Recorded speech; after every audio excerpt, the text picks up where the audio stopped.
So, funnily enough, I just found the randomizer community not too terribly long ago from looking at last year's tournament and watching Diggle's gameplay. So, I'm actually really excited to see him live in this tournament. Yeah, he's pretty good. He's definitely a veteran of the randomizer. He's been playing a long time. And Kazuto just started up, and he's been, if I'm not mistaken, he's been participating in quite a few of the regular weekly races. Is that right? I believe so. One of the things I haven't had a chance to get into many of the weeklies, unfortunately, but one of those things I'm just looking forward to this match. Like I said, the last one we did was the X-Bro and Ilya match. That was the goodness. Oh, well, here we go. All right. So we're starting up here in a Great Temple, and this is what the tournament community has decided to start with. Instead of starting at the ship, we kind of skipped the whole intro bit and started the temple instead. This gives us a little more leeway in routing decisions, gives us some more options. Ooh, and Dark Aeon Key. Normally there it's going to be your Violet, but we know now that Violet's going to be on Dark Alpha Splinter because you can't get out of this room if we don't have it. One thing I kind of miss about ship start is that we generally used to get missiles for this fight and to speed it up a little bit. And unfortunately, we just get charge beam here. But it's about this. It's real close. The missiles don't do a ton of extra damage, but it does make clearing out these tiny little splinters go a little bit quicker.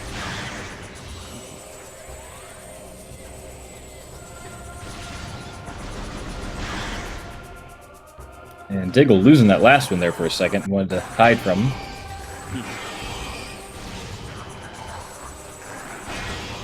Yeah, I feel like this is especially dangerous without missiles.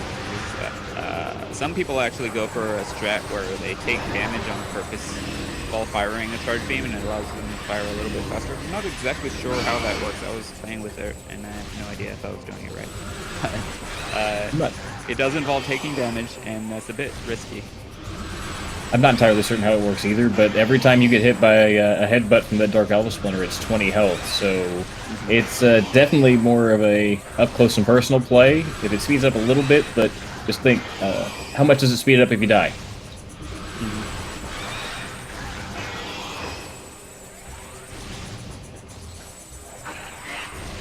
Yeah, I really should look into that, because this is going to be in basically every seed. And there's our Violet. Diggle heading out. Kazuto not too far behind.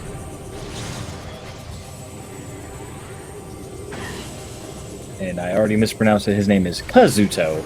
And please forgive me because I will probably end up doing that all night as I read it and immediately start thinking Sword Art Online. Kazuto. And we have just regular missiles, so no need to come back through here.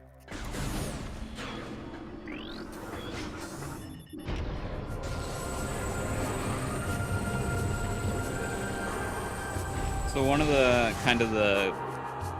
gotchas of Great Temple start is that if you were to go to GFMC, there's no guarantee you would actually be able to get out. Well, there kind of is. You could just go to the Great Temple, use the save, and save warp out. The problem is that the gate locks behind you, so you would no longer have access to GFMC later on. So you'll see most players just opting to go straight to Aegon instead. Not only that, if you don't get missiles, there really is no way back. Right, yeah. There's no guarantee there will be missiles along the way either.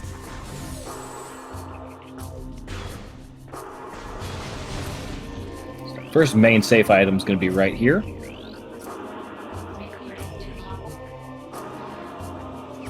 Morph Ball in Temple Grounds. Ooh, Power Bomb. Well, there it is. That satisfies the hint already. Every once in a while, you'll get a hint for an item in the same room. Hint, look behind you.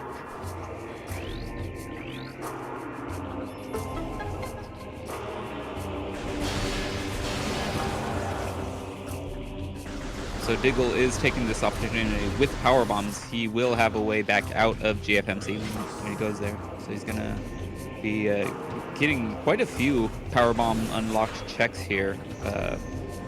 Dynamo chamber communication area as well as GFMC itself. That's what I was wondering. I'm wondering if he's going to go all the way to GFMC if he finds missiles on one of these first checks, or if he'll just go back to Aegon and leave GFMC for after he gets done with Jump Guardian.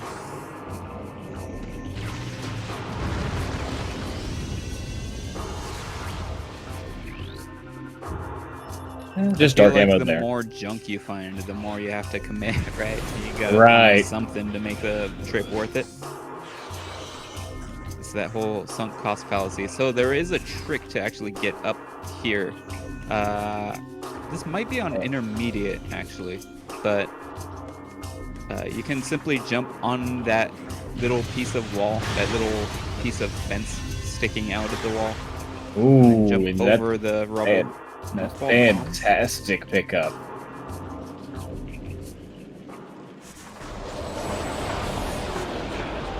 So that will logically, I believe, require a space jump, but it's so early that they're very likely to just come across space jump. So this is a backtrack he won't have to do for that later on. And it'll also allow some easier routing to through Aegon, which actually, come to think of it, wasn't even, like, Aegon wasn't even in logic yet, because you need either missiles or, surprisingly, screw attack without space jump works as well to cross the gaps. Diggle, I guess, a little bit of extra distance. And I guess Diggle's not thinking about the fact he has morph ball bombs and he could just bomb jump up there to dupe this item. It's only an expansion, not a suit this time, so no big loss. The ones you really want to see there are going to be suits, main power bombs.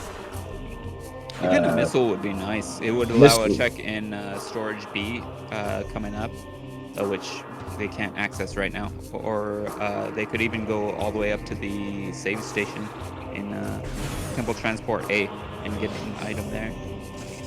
I think my favorite one that I've seen here lately was during one of my practice seeds. Annihilator was there.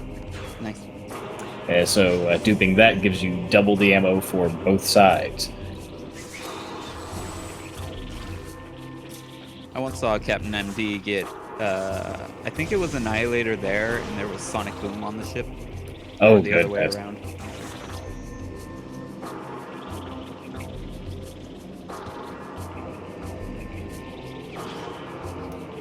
And, early Dark Visor. It's real nice to have. Basically for the battleground check, they won't necessarily have to get the hint for it, because they're probably going to battleground for the item on the ground anyway. So that might save them a little bit of time. It's just nice to not have to think about it anymore. And Kazuto checking wind chamber, and I could not get an eye on what that was exactly. I missed it. Look at this, Diggle going all the way down to check this morph ball tunnel item. Vanilla Sunburst, maybe? Oh, okay. That's neat. Either Sunburst or an ammo. We probably won't ever be getting that. But we'll probably see it again later on our revisit for Wind Chamber Gateway. Oh, Kazuto's doing a pretty neat strat. This is a strat I came up with. You want to be slightly away from the wall to make sure you don't, you don't get knocked away like that. And yeah, you could just completely, it's totally free. You just bomb jump, double bomb jump your way up to the top and get this hint.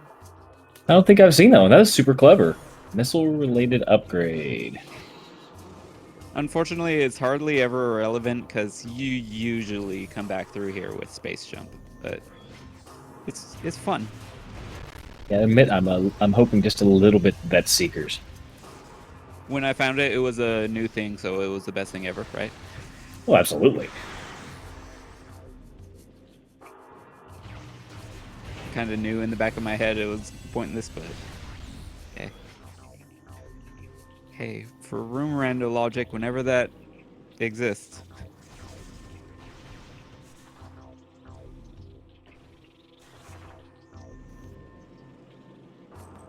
There are so many things to randomize in this game. Unfortunately, although technically there was work put in to shuffle each room around, so every door connected to a different room.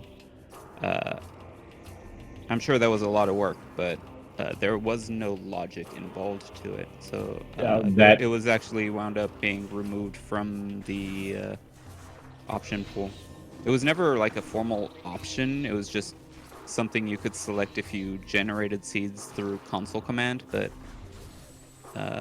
one day, it'll be the greatest mode ever. that scares me is what it does. In its current state, it's kind of awful. It only exists on old versions, like pre-logic versions as well. So that's unfortunate. See, it's odd. I mean, we're coming up all the way almost to Bomb Guardian and still no missiles. The Kazuto going back, actually, this is the only missile we've seen so far. He's going to go back and pick up this missile expansion. That way he at least has a few. You know, that's not so bad a play. Number one, like it allows them to get these checks here in with this one check here in Temple Grounds. And number two, there's an improved drop system in Metroid Prime 2. If you're out of ammo, it will have an 80% chance of dropping ammo, like a 10 missile pack for you whenever you shoot a cache or enemy. But that only kicks in if you have at least 10 max missiles. See, Diggle picking up his first Sky Temple key.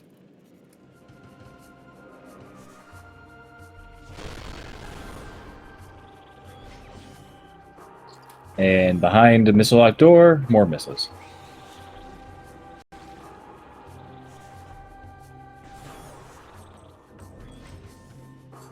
Well, that's a start. So one thing to note, the fact that those were missile expansions means that they're not technically intended to have missiles yet. So the logic won't account for missile lock locations until later. The reason being is there are just so many expansions in the game that expansions just aren't considered part of the logic at all. It just doesn't bother placing expansions until much later. Diggle playing it safe there, which I really can't blame him on not having space jump, just going through that third part of the puzzle, just kind of vanilla.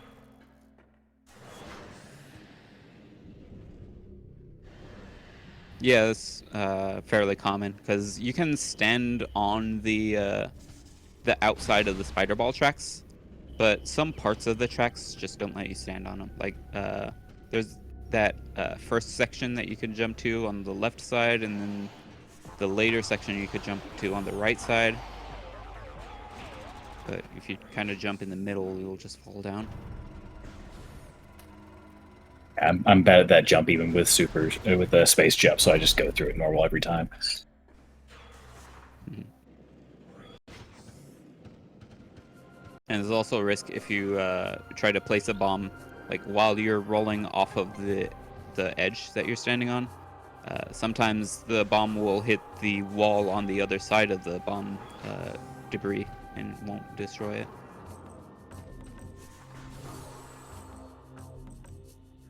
Almost.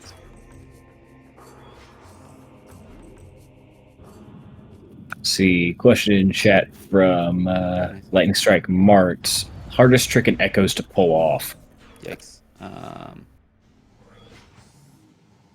Off the top of my head, I'm gonna go with opening or activating the bomb slot and training chamber without bombs.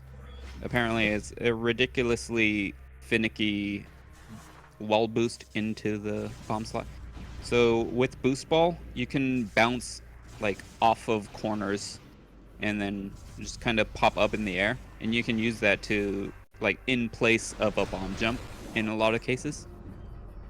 And in addition to that, charged combos. Well, the 3 charged combos besides supers.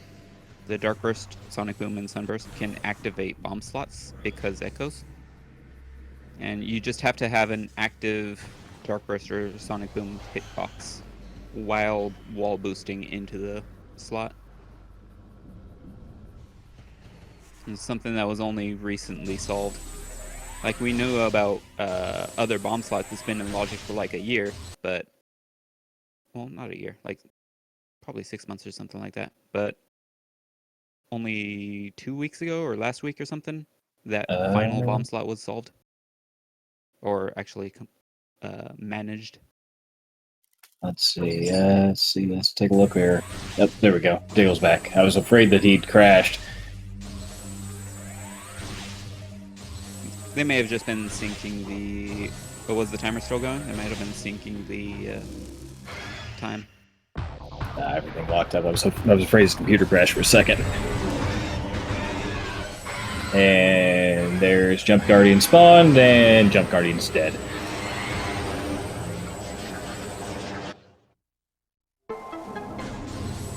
And Amber.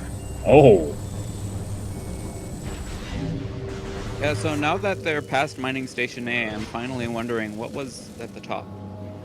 Did they look? Mining here. Station A was Dark Ammo expansion. Right. Oh, dope, sorry. I think it was a different thing. What was that? It was a little blurry on my screen. That was supers.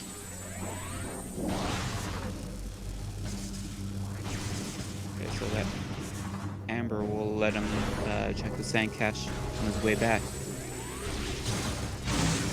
It's nice getting Amber fairly early. This is pretty risky. Diggle is going for some risky play. So he actually intentionally waited just a little bit to destroy that cache, because when you're below 20% health is when the game will be more lenient and give you a high chance of ultra drops. So he destroyed it like right when he hit like 19 HP or something. It works with 20, but just to be safe. And it's odd to see this kind of divergence this early, because Kazuto didn't even think about Dark Aegon. He went straight for Bomb Guardian. Okay, Kazuto trying to use the power bomb strat. Unfortunately, it seems to only work when the boss is attacking, and there it works second try. First try, every try. Okay, we got space jump here in transport center. Interesting. Oh, and there's our second Dark Aegon key. What is the logic saying? Because I thought communication area required either space jump or bombs. Maybe that's a beginner standable terrain? I don't think so. I'm wondering if he was logically required to get boost ball to go through that portal in order to delay the cutscene warp in the normal portal room. It's possible. And Diggle finally getting his first missiles. Wait, no, because you have to go activate the bomb slot after you load portal terminal. That's right. I don't know. One of the coolest tricks I've seen this tournament with the standable terrain to come up here and get Seekers. That's what it is. Okay. I thought it was a little not shiny enough for a missile expansion. And Dark Aegon Temple having Dark Beam. Oh, jeez. All right. A Morbus is required. It's the first required Morbus of the tournament, and it wasn't even Diggle's seed. Or it was Diggle's seed, but not a seed of Diggle. It's Diggle's seed that he's having to play, but it's not a Diggle seed.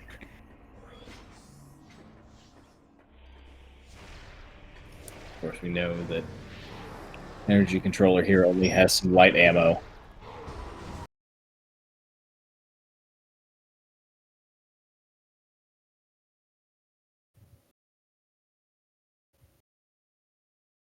Yeah, I'm getting a little bit of lag here on the restream. I don't know about main.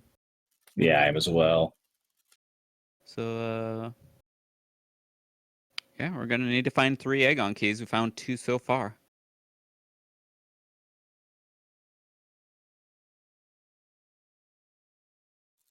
We do apologize for the technical difficulties, everyone.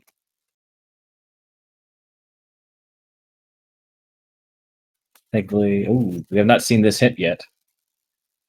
Okay.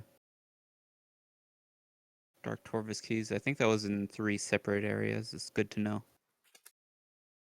So one thing to note about the hints, when it refers to areas, it'll distinguish between an area and the dark version of the area. So Dark Aegon is separate from Aegon. Alright, here we go. We're back. Sorry about that, everyone.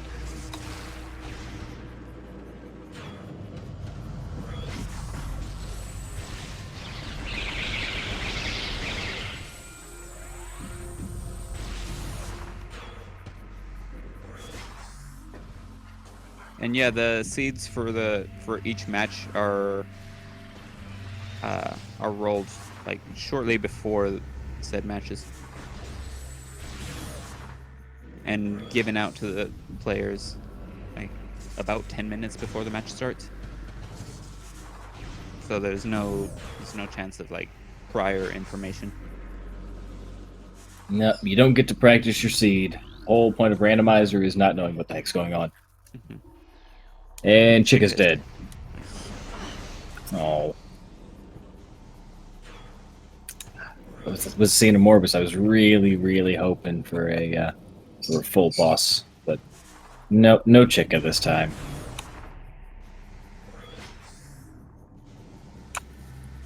Fingers crossed. We might still have to go through quad. Entirely possible. The dreaded super missiles on Torvus energy controller. It can happen. It won't happen. But it can. Starman in chat. Why does Chica have to be dead? Goes to the all boss seed. I'm right there with you. Honestly, more than likely, I've been asking for it all week, so more than likely, watch Saturday is on my match when I get to enjoy that that level of suffering for myself. Oh. So Diggle, fighting those pirates on his way to Central Mining Station, he used missiles on the pirates instead of aiming for the crates. That doesn't really matter so much. If the missile is anywhere in the vicinity, in a certain range, I guess, of the crates, they're just triggered to explode regardless. And he wound up exploding them on himself for 80 damage. I think it's 80. Well, it might depend how far away he is. Yeah. Not as bad as the X-Bro. Terrifying.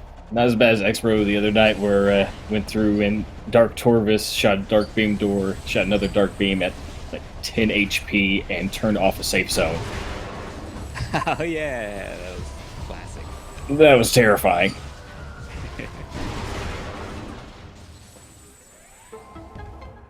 That happens from time to time when you're panicking outside safe zones.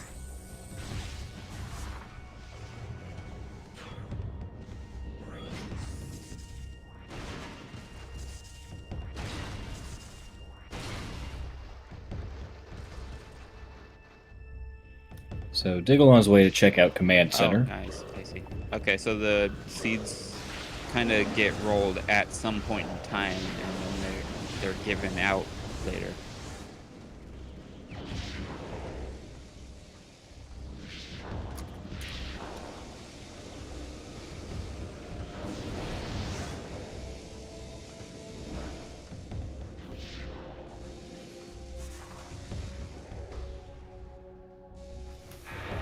That's the first E tank. This could be another one of those fun low health seeds. Boy, howdy. Yeah, having to go through quite a bit of Dark World. So there is logic dictating how much damage is required to traverse each of these rooms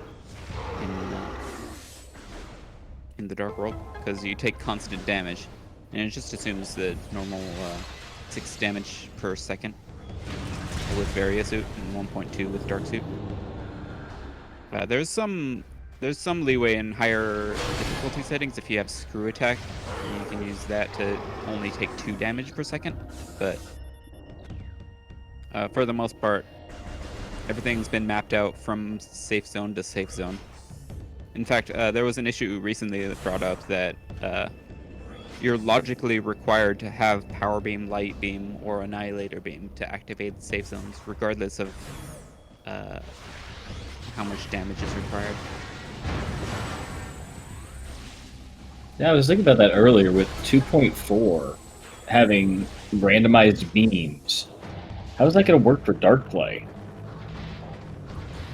It generates impossible to beat seeds logically, so it just fails to roll them, essentially.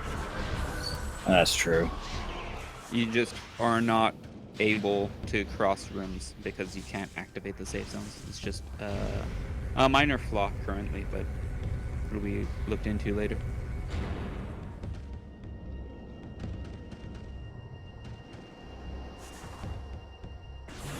That was something that was being discussed, I think, this morning.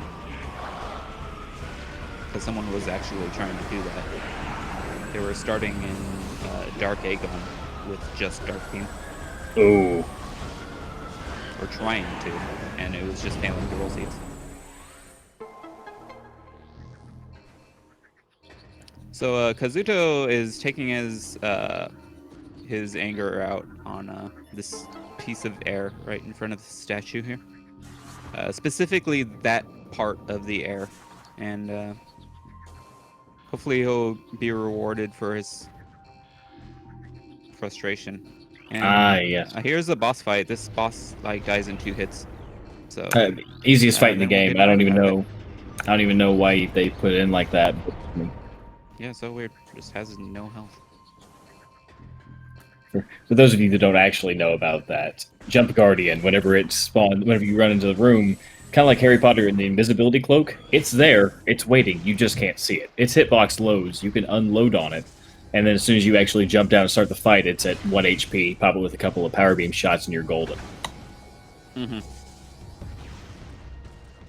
It will stop taking damage if the source of damage would have killed it. So, like, if you were to try to use, like, 7 super missiles, only 6 of them will count, and the other one will do 0 damage. So you can't really... I usually, like, a lot of players usually finish, like, they'll continue shooting it while they're jumping into the safe zone, just to get it a little bit lower.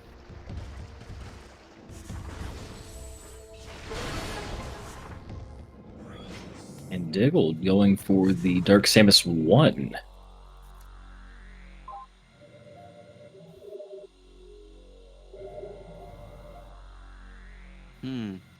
So he won't be able to get the item because Dark Beam is on...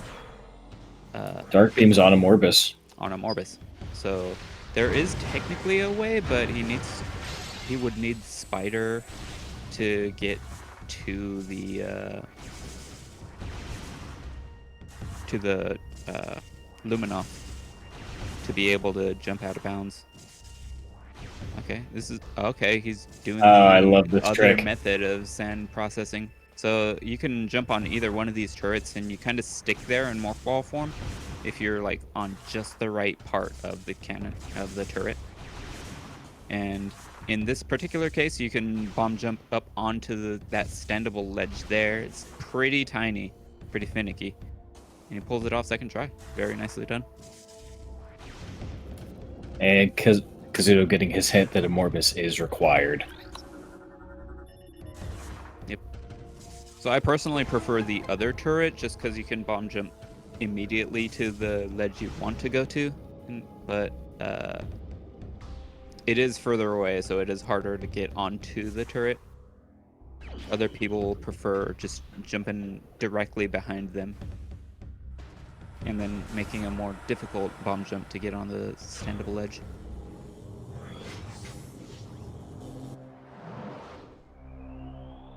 If I'm not mistaken, there's no gentleman's agreement. There are no gentleman's agreements in this match, so there will Tallow, be final bosses. there are definitely final bosses. And there went Dark Samus 1 while we were talking. Yeah. Yeah, Power Bomb does is one of those that do Oh, damage.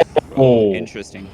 Yeah, it's one of those items that do damage per frame after like like kind of a startup phase. Are we sure this isn't actually a Diggle seed with as trolly as this is? So we have Light Beam at Dark Beam, Dark Beam at Amorbus. So far, it's trollier than average for the tournament. The previous seeds, for the most part, Evan, well, at like 50-50 on being tame seeds versus like just kind of obnoxious seeds. But yeah, this is looking like one of those obnoxious ones. It looked like dark ammo to me in main reactor. That's what I think it was. Light Beam on Dark Samus 1 in Storage D, yes. So if he were to come from the other side somehow, oh, he's actually going for the main reactor item. Maybe it's something more. I didn't notice. So if you were to be able to get to that Luminoth over there, which unfortunately he can't, but if he could, there is a way to shoot the door leading to that light beam there.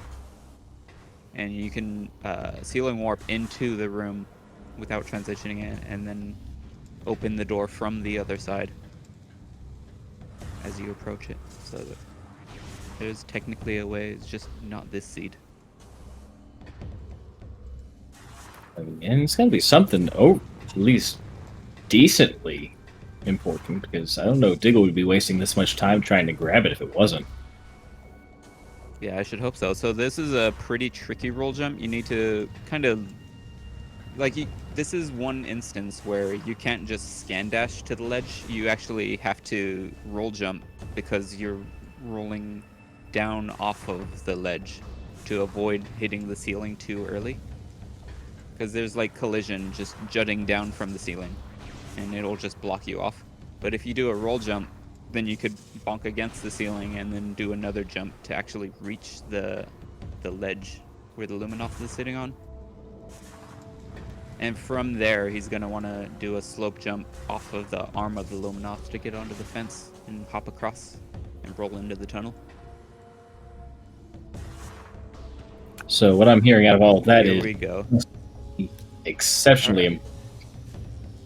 It's not... It's like average, I guess, in terms of difficulty. Oh, no. Oh.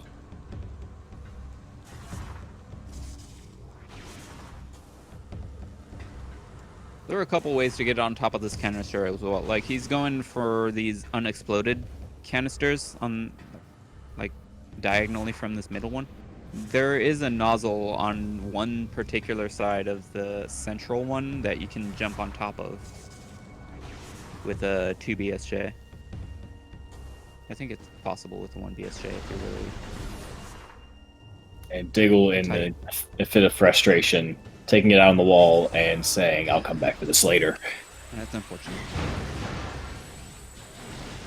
At the very least, that's information. So where is he supposed to go then? Probably maybe Hype Chamber A.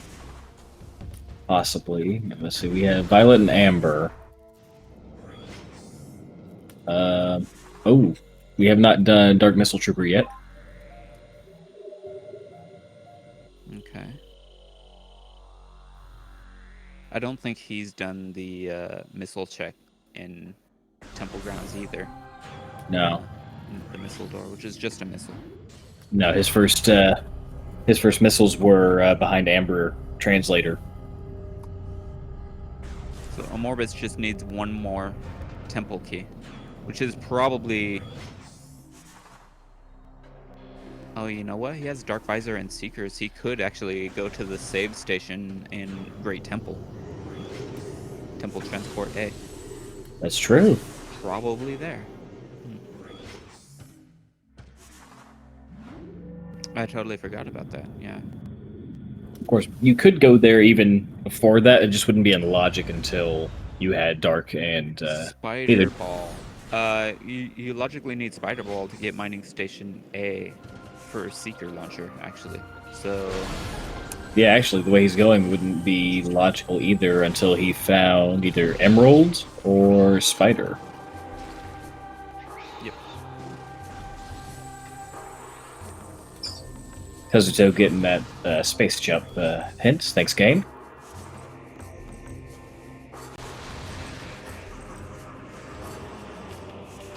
And it looks like he's going to go check that out anyway.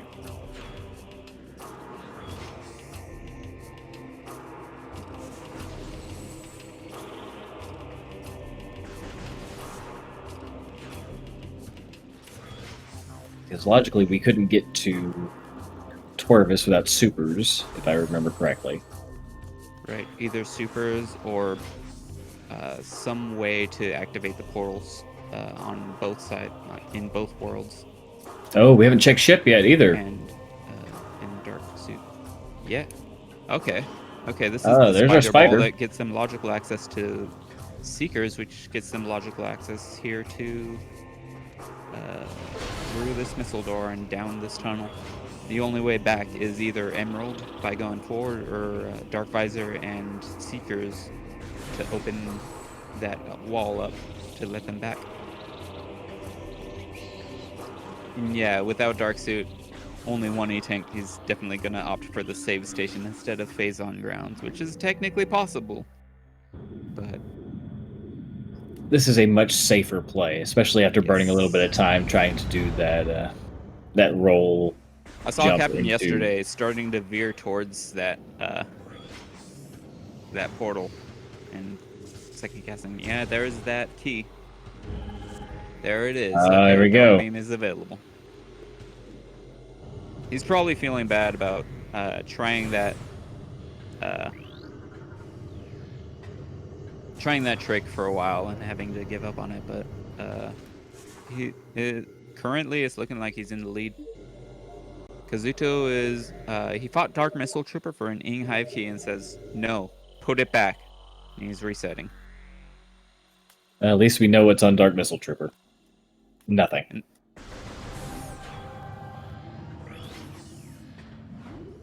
At that point, might as well be Grapple Beam or the energy transport module.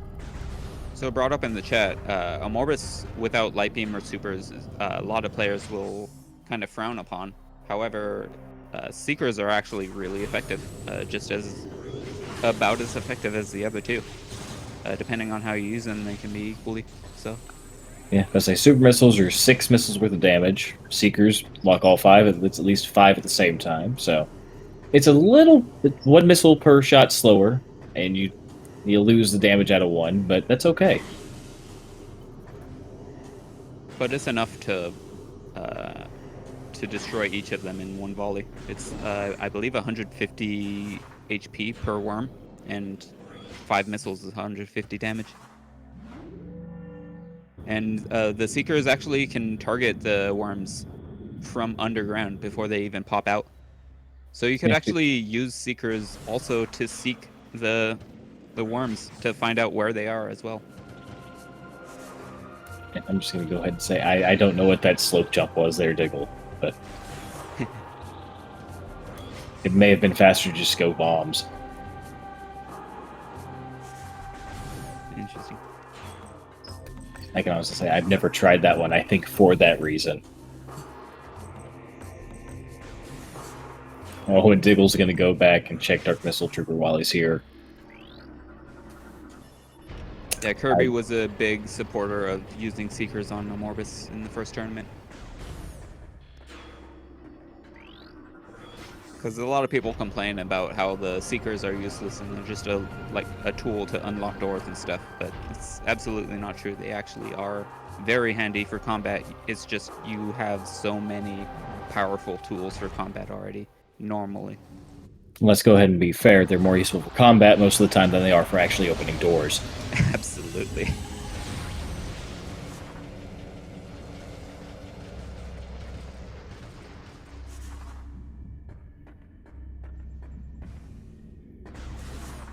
Diggle saying, all right, fine. Ing Hive key. I guess I'll keep it. We're just going to run through this on normal. Unfortunately, in Prime 3, Seekers were downgraded to include a Sidewinder effect, so they spiral towards the target, thereby hitting collision anywhere remotely close to the target before hitting the target itself. So, it's real unfortunate. Although one advantage Other M has is it actually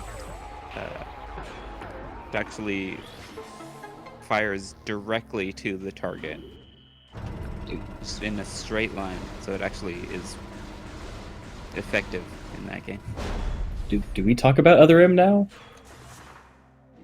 Is it safe yet? That's kind of what I was wondering. Is Has like there been enough time? I'm gonna be absolutely 100% honest with you. I got through Other M up to the point where it was hold the Wii remote up to recharge your missiles, and I went, and I'm out. I was interested that it didn't have random drops to rely on, but it didn't make it. I mean, some people prefer the random drops over just having access to them, like having to charge them. See, that's how it always was. It was okay. So Metroid, Metroid 2, Super Metroid, Metroid Prime, Prime 2, everything. It's like okay, you actually have to be able to find drops. You actually have to be able to do anything you have to do, and hold the Wii remote towards your face to get missiles.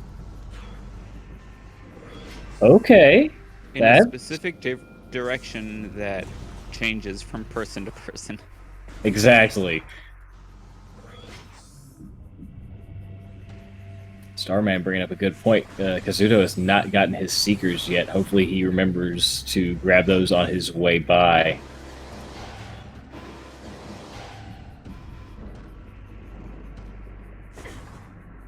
So Seekers were in Mining Station A, so that's a lot of logical back and forth. So they had to... How are they supposed to get space jump? They need bombs first. So yeah, it must have logically been required to do that jump in communication area. I thought that was intermediate, but I guess it's beginner now.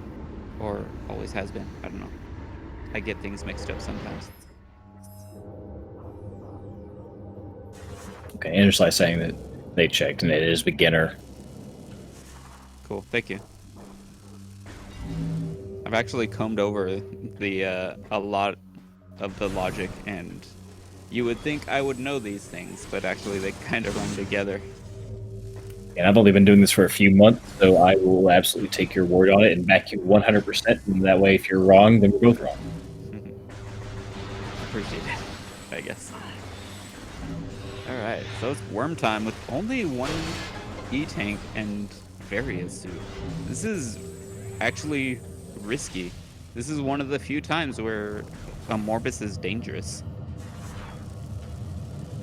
Because Morbus, typically when you destroy any part of the body, like even when you destroy like sections of a Morbus's plating when it's jumping out of the ground, it drops the it very highly favors dropping gold energy. And we see here he gets red energy instead, naturally. Alright, anyways, he drops a lot of health. That's the main takeaway from this. And Sometimes welcome. he drops missiles, but yeah, that's a lot of energy. Yeah, Diggle should be okay. And welcome to the 73 coming and joining us from SpeedGaming, SpeedGaming Original. Oh. Darn you, orb.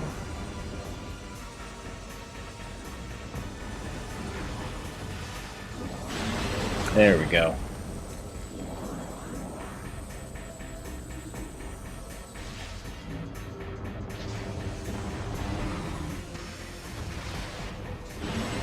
There we go. Okay. Barely catching the tail end of that worm.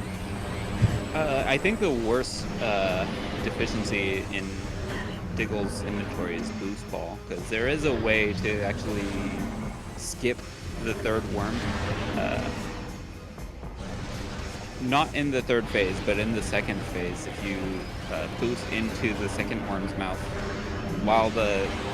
before the first one detaches, it actually skips the cutscene, so there are only 2 worms in phase 3. And once you activate the cutscene in that phase, then the fight just ends.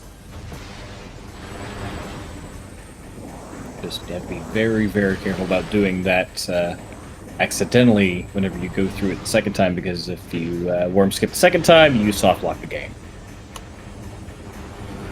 Yeah, because it skips the cutscene. That's the reason it skips the third worm, but it would also skip actually finishing the fight. So you can do it on, like, if you fail the worm skip, you can do it on the first 2 worms, as long as you don't do it on the third.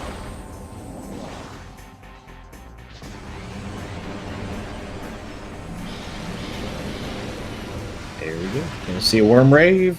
Maybe?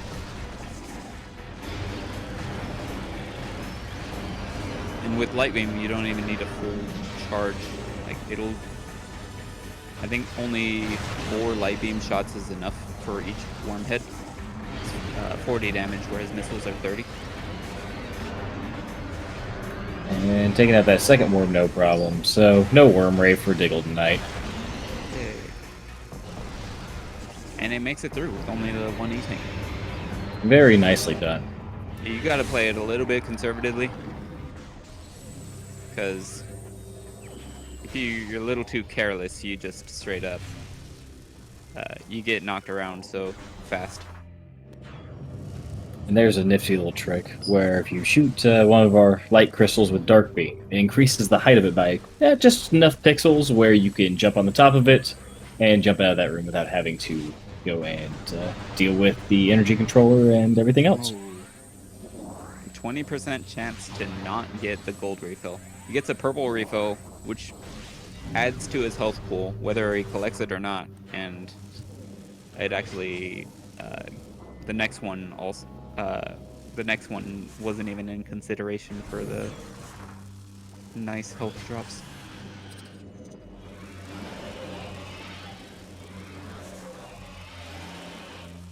And looks like Kazuto going to Morbus to grab his Dark Beam now on all the while Diggle's on his way out. Oh! Screw attack.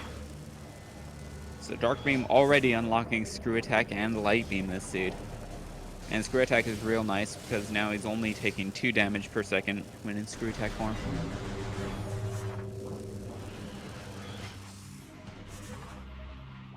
And it also ignores Inkclaw Vapor damage for rooms that have those.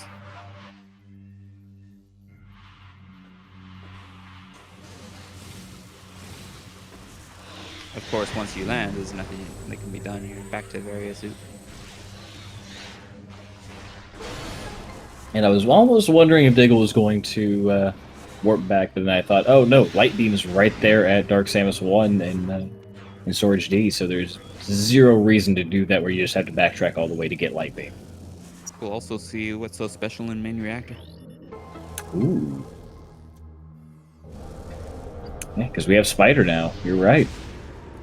And Screw Attack, I'll probably be Screw Attacking into the exit. Ah, that's true. Which is a little finicky, but should only take a try or 2. Maybe 3.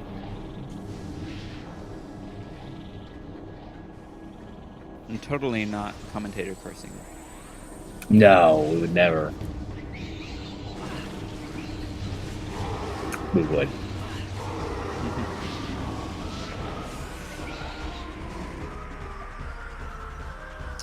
Unfortunately, Diggle managed to skip this pirate fight the first time through, but unfortunately has to actually fight them this time to unlock this door. He technically doesn't have to. He could just take the other door, which remains unlocked because it's normally sealed off anyway. But it's a much longer trip.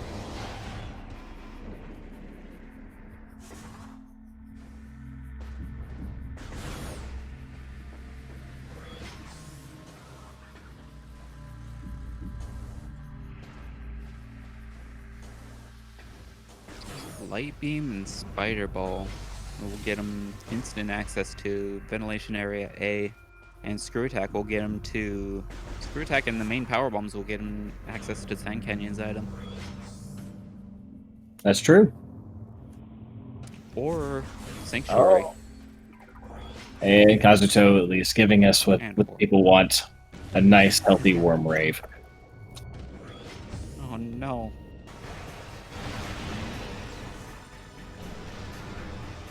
You hate to love to see it.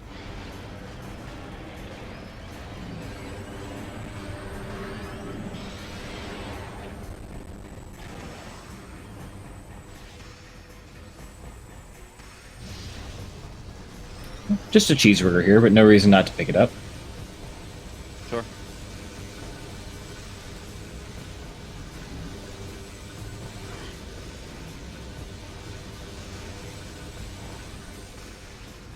Once I'm over like 4, maybe even 5 power bombs, I kind of lose interest. I might not have gone out of my way like even 2 seconds for that one. But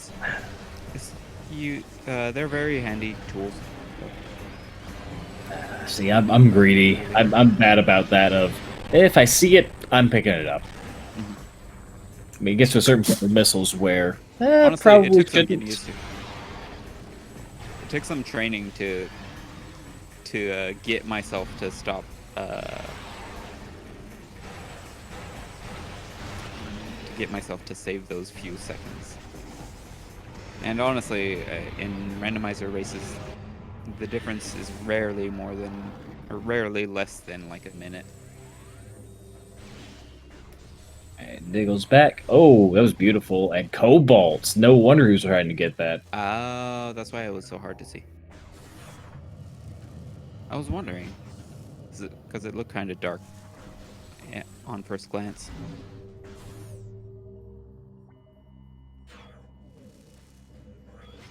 And Cobalt right next to Sink. That's how I was wondering. While he's right here, do you go ahead and go Spider's Treasure? I'd do Sand Canyon first, but after that, maybe... there is also Mining Station B and Storage A. And Mine Shaft, of course. It's 3 items.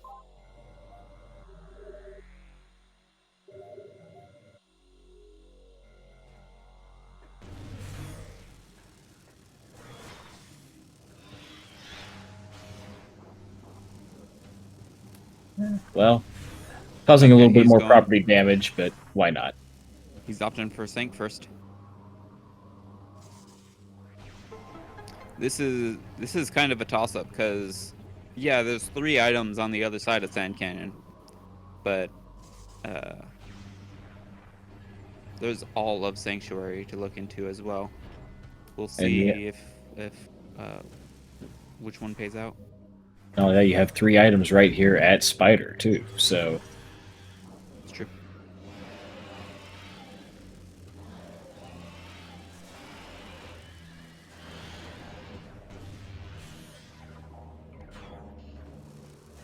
Because if there's 3 junk items over past Mineshaft, then it's kind of a waste of time, it feels like. It's also a hint as well, but there's so many hints in Sanctuary too. especially picking up Cobalt right there. We have seen Cobalt be bait before. That's true. Cheeseburger is the first one. Hear the words of Olir, last sentinel of the Temple Fortress. May they serve you well. Diggle going, I would much rather not hear those words right now. I'd much rather have something useful, but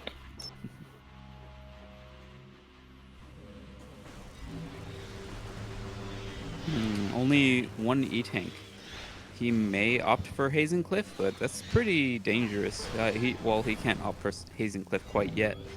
oh, what we got? Is that Emerald or Echo? Echo, I think.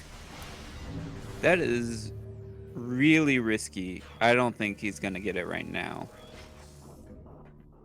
This is really hard to get with no energy tanks, and he's only barely above the threshold. Yeah, he's farming up the health. He might go for this. I agree with you, Jagger. I don't think I would go for it right now. I think I would take the knowledge and be happy with knowing where Echo was for later. I mean, I would go for it. I just wouldn't recommend it.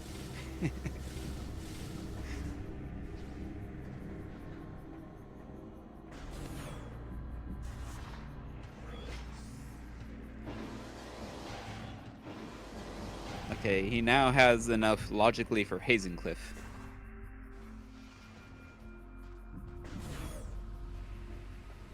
So what he's gonna need to do is he's gonna need to rush over with the spider. He's gonna roll on over the track as straight a line as he can. And he'll probably, on his way out, he'll probably want to shoot the nearest the nearest safe zone by the dark beam door. I think if he shoots that beacon now, he should. I think it lasts just long enough for the return trip. Okay, he is just going for Hazencliff instead. And Kazuto, I'm gonna keep doing that. I apologize. Kazuto, not knowing that light beam Nice. where it was, Oh, and very dark nice. suit and hazing. But Kazuto, not knowing light beams where light beam is, has opted to go for some completely Ooh. different checks. This could pay off for him, but it won't give him light beam. So No, that's huge. That actually logically, the 150 HP for Hazencliff is a round trip estimate. If Dark Suit is there, it's significantly less.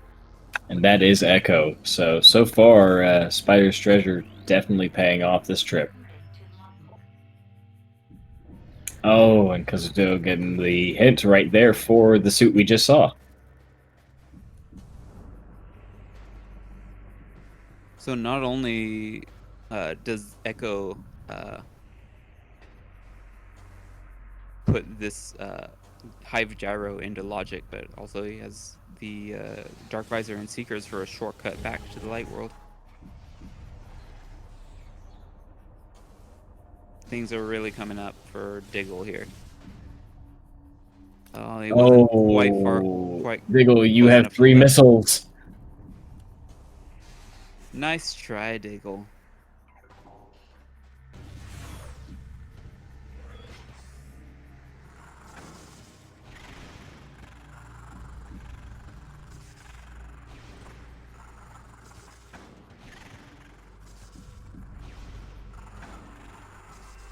There you go. Little close to the ledge, and they should travel far enough away to actually hit the targets.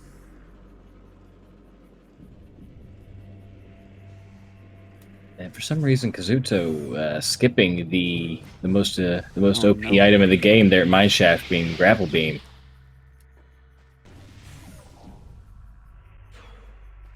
Yeah, Grapple Beam actually does save a bit of time in Lower Torvis.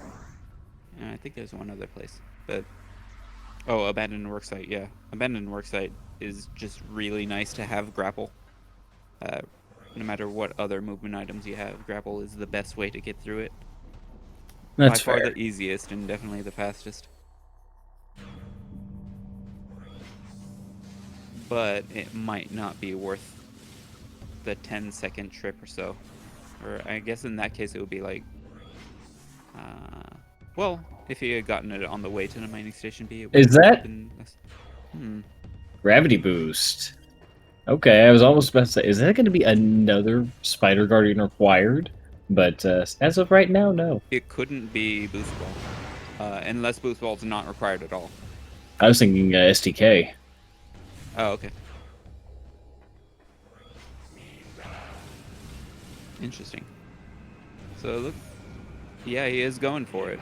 He's going for Gravity Boost, which, in my experience, Gravity Boost usually isn't strictly required, but it can be, and it definitely speeds up Lower Torvis.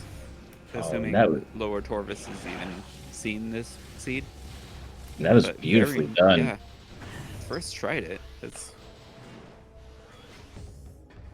That's a real hard trick. That's actually in expert logic. That's one of the harder. That's the second hardest difficulty in the rando. Let's see. Last night we saw two different screw attacks into that as well.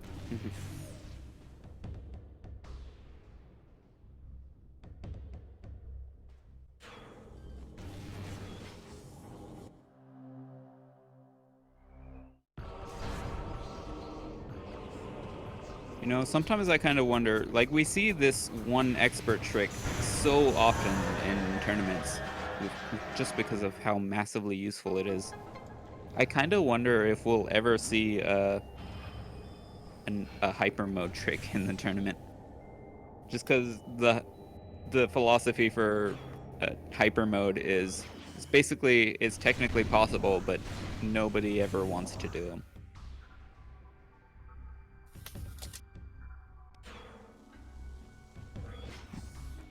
Things like some of the harder seeker locks without seekers, like when you have to kind of Doppler some 2 missiles and then screw attack the rest with perfect timing. Yeah, there's no way I'll ever try that in a tournament, but I would love to see someone else pull it off. Mm-hmm. And looks like our second E-Tank finally.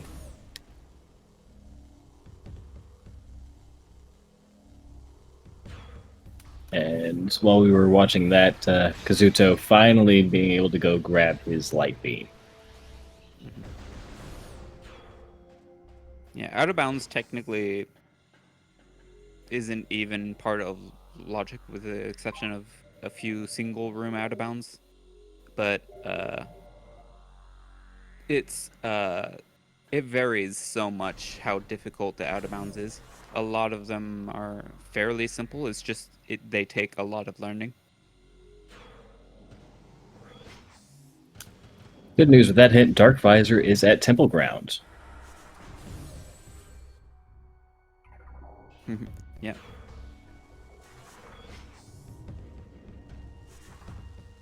And first try, that was absolutely beautiful.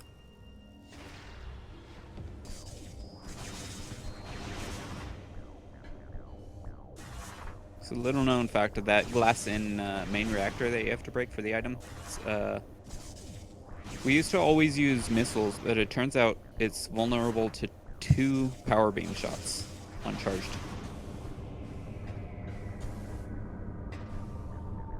As well as screw attack, boost ball, power bomb, and regular bombs.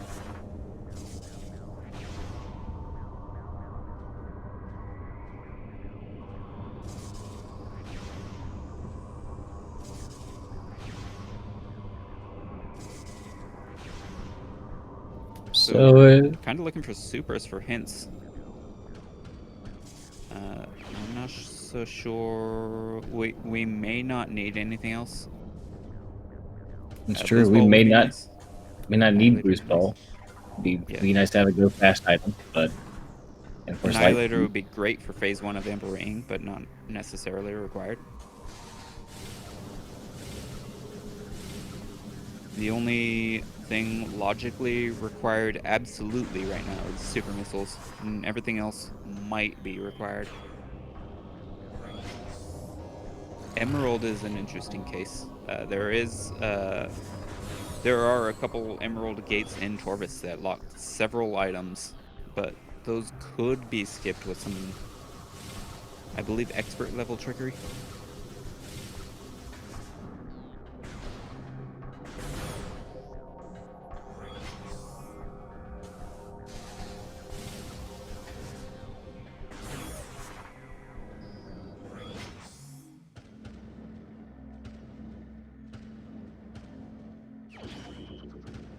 And just some missiles in the fall. And Kazuto's finding his gold mine here. Making use of screw attack. Oh, hopefully he doesn't get bounced into the abyss. Yep, we're good. Not holding my breath nearly as hard as with Diggle, because I know it is Dark Suit this time. He didn't. I'm sure he was holding his breath. Kazuto actually got the hint where Dark Suit was there at Oh, Hazencliff. did he? Oh, okay. As we were picking up Dark Suit at Hazencliff, Kazuto was grabbing the hint at Right. Mining Station B. Nice. See, there was something useful there. The hint for the dark suit, if you would have gone the other way instead.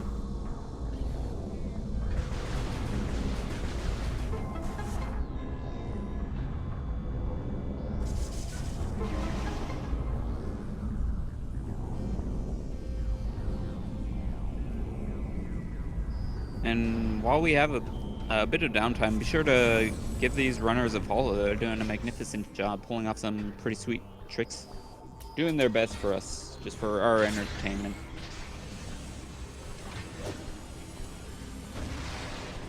And thus far, it's been pretty entertaining. Absolutely, and definitely Pyro, our tracker, has been doing an absolutely phenomenal job as well, keeping us straight on what we actually have, and I cannot tell you how much I appreciate that.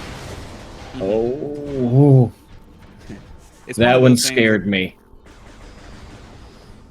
Last time we saw somebody do that was the Ilia and X-Pro race, and that's completely crashed Dolphin on Ilia, and they lost about 25 minutes of time, and ultimately I think that's really what cost the race for him. It's real unfortunate that these things happen. Dolphin kind of adds complication to an already pretty volatile game. And sometimes just random crashes can happen. Major upgrade at In-Cache 4.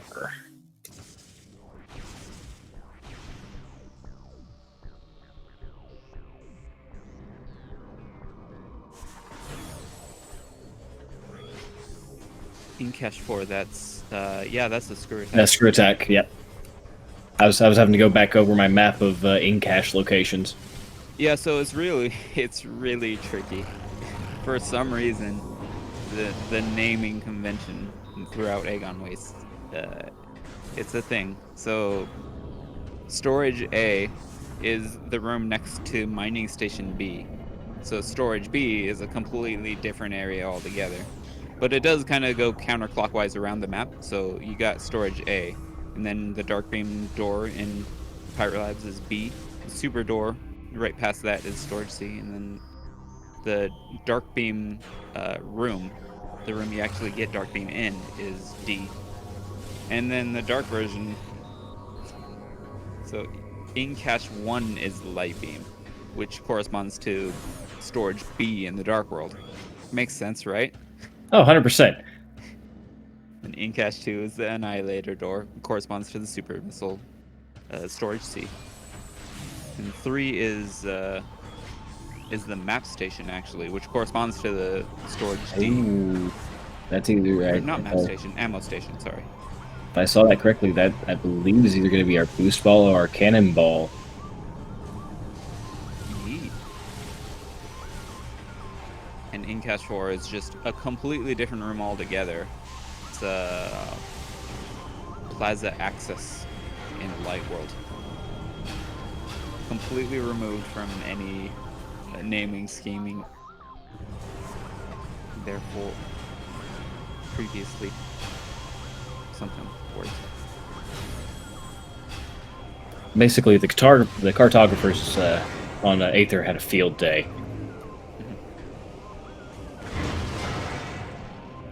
And that was indeed boost ball, so that's going to be a nice little go fast item for Diggle. Yeah, still absolutely. looking for supers. Boost ball, kind of the bane of my tournament existence thus far. So boost ball, it's a very useful item, and it gets a lot of checks and stuff. It's typically very important. It's generally most places that need the boost ball, you can skip boost ball with trickery, and I like to do that.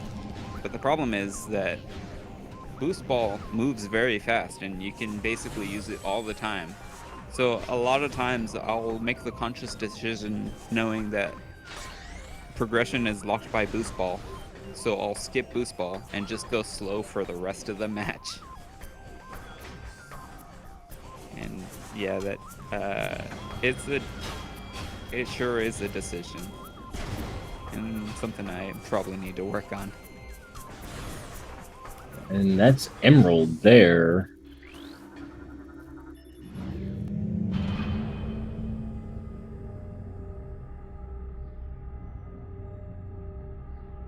Yeah, Emerald totally removes the concern over Torvis routing as well. Hmm? You definitely aren't going to need to be doing the Emerald skip, jumping over the Gate and Forgotten Bridge to get to Torvis Grove area and Boost Guardian. Yeah, Boost Guardian.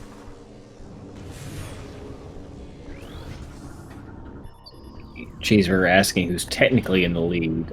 Diggle, I think, has a knowledge advantage, but on an item advantage, item scale, I think we're neck and neck right now. Diggle does have boost ball, so he does have his go fast. But other than that, all we're really looking for from either runner is going to be supers and light suit and annihilator for some quality of life. But other than that, we're pretty well tied up. Yeah, the funny thing about randomizers. Although there may technically be arguments for whether or not someone's in a lead, it's not really clear until they've actually reached go mode, because they can just completely. One player can totally skip over a lot of other checks if they find go mode earlier than their opponent. Tal making a good point. Diggle also did pick up gravity boost with that fantastic instant morph. Which can really save him a lot of backtracking, or it could leave him on lead him on a wild goose chase in lower Torvis and find nothing there. We'll see as time goes on. Was there a Sky Temple key in the Mining Station B area?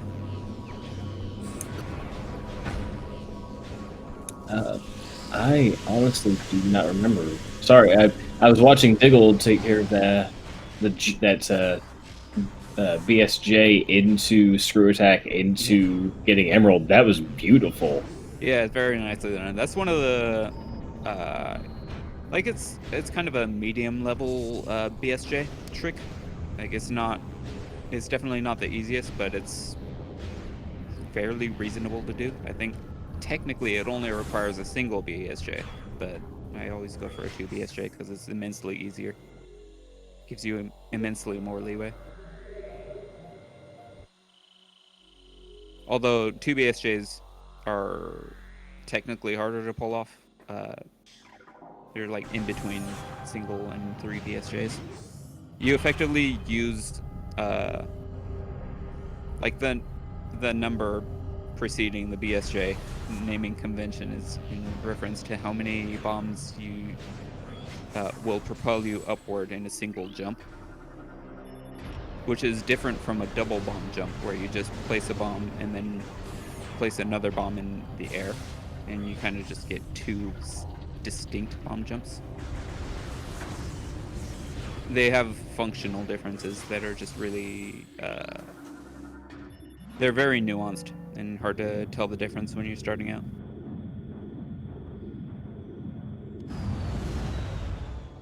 We usually refer to double bomb jumps when all you need is just the height of 2 bombs, and you don't even need to BSJ or anything, you just need to get higher from the bombs themselves. Another progressive suit hit. Yeah, but I wasn't able to read it, unfortunately. Yeah, I missed the location as well.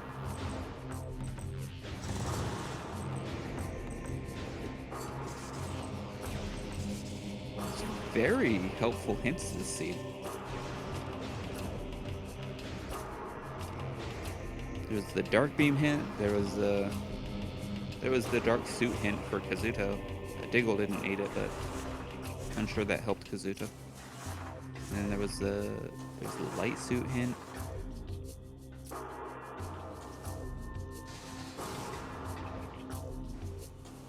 So right now Diggle's trying to screw attack into the tunnel, and this is a fairly tight but kind of reasonable screw attack to do. You kind of want to align your, I guess, your waistline to the tunnel. I forget. It's been a while since I actually paid attention to what you got to do. But getting it second try. Yeah, very nicely done. The screw attack is actually the size of a morph ball, so you can definitely squeeze into tunnels that way.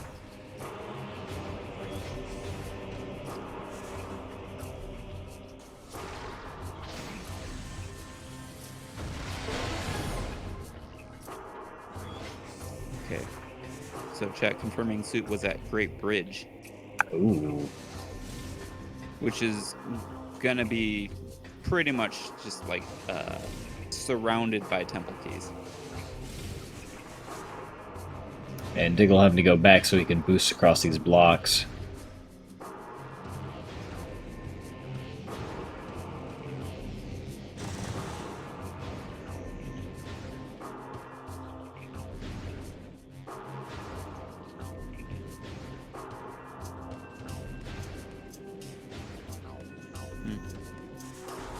Yeah, we'll find out soon if I'm sure Kazuto probably did pick up Cobalt. It was right next to Light Beam. Hopefully he picked it up. He did scan it, so hopefully he did. Now, with the way these seeds have been going, do you take the time here while you're close to Compound and go try Sank Entrance? No. Well, I don't know. That might be worth considering if you're feeling behind. But that's such a lengthy check.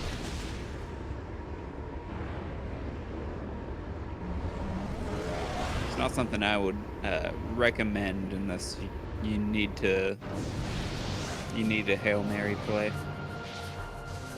But it has had super missiles in the past. It's had super missiles in this tournament so far. Mm-hmm.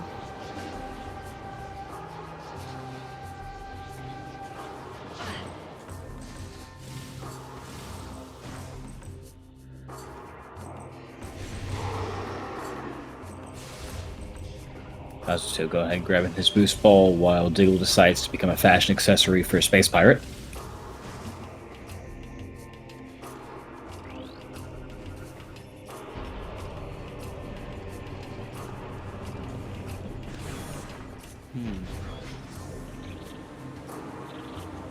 He actually skipped Cobalt. Interesting.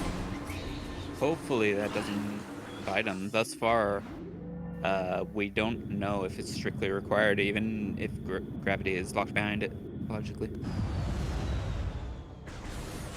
We don't know what Spider Guardian itself has, and we don't know if gravity is required. Yeah, and... Yeah, because we're still missing supers, so we haven't even gotten our main hints yet. Okay, so a key in... I always forget that room name. It's not a Cursed Lake. Poison Bog. Got it. Okay. Looks like it wasn't interested in the Torpus Lagoon item. Oh, speaking of other use that hint quite yet.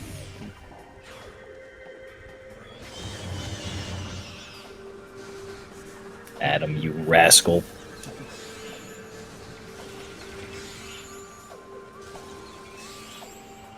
To be fair, he's relentless in his criticism, but he always cares.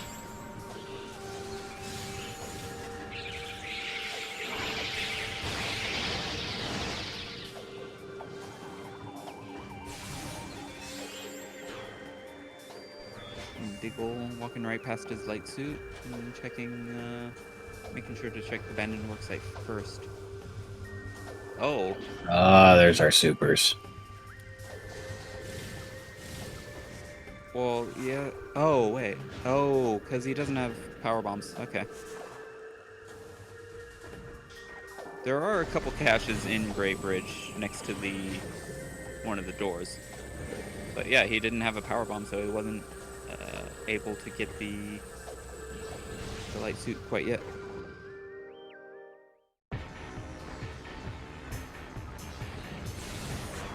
Oh, Diggle, I don't think you can go this way, can you?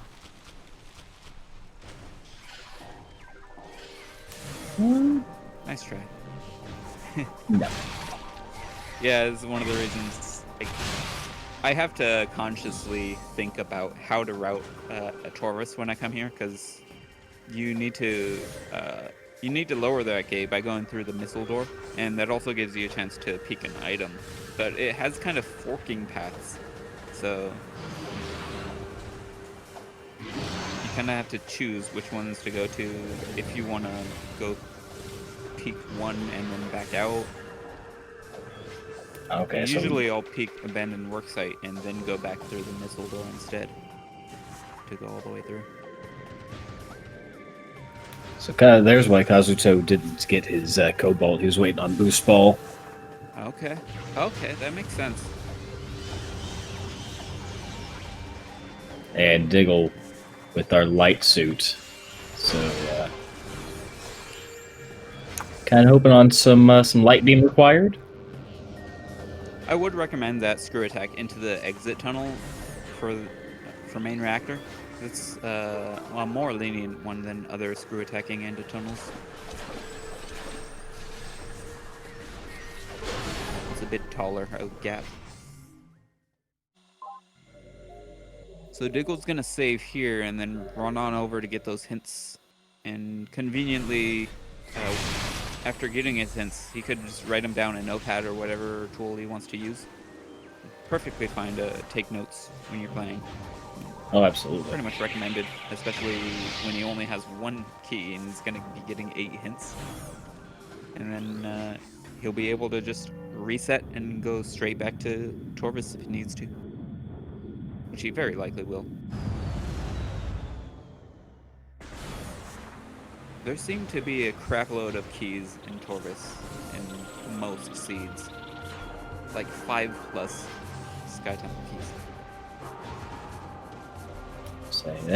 Almost every seed that I've watched this tournament so far has had at least one, if not possibly 2 keys stuck behind Spider Guardian. Yeah, that can happen.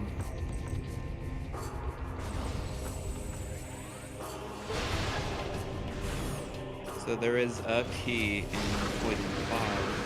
We'll find out shortly if it's a Sky Temple key.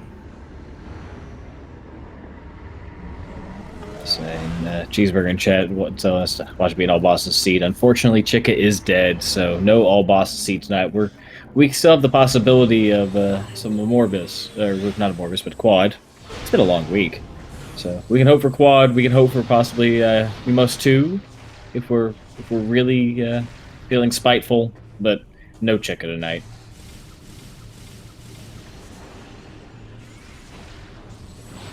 There's a Sky Temple key right there. I would just... Oh, well, no, he is planning to reset after this, so there's no point in actually grabbing it right now.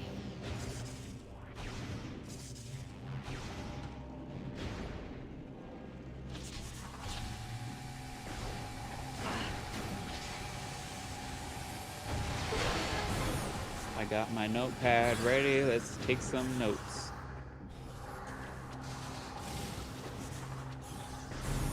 Kazuto cleaning up the back of Dark Aegon, making use of his light and dark beams. Pretty smart Not the decision. worst idea. Not the worst idea at all.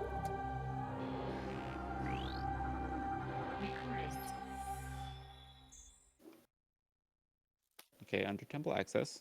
That's pretty easily accessible. Tank entrance. Oh, there you go. It was at least required. Yeah.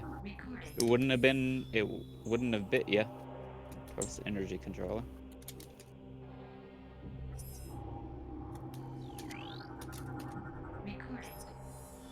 Airy. Kirby's favorite area. Oh. The one we just saw. Mining Station B, that's where it was. Okay. Yeah, I knew Kazuto had one that Diggle didn't. Thanks to our tracker. Dark Taurus Arena, that's Boost Guardian. Yep.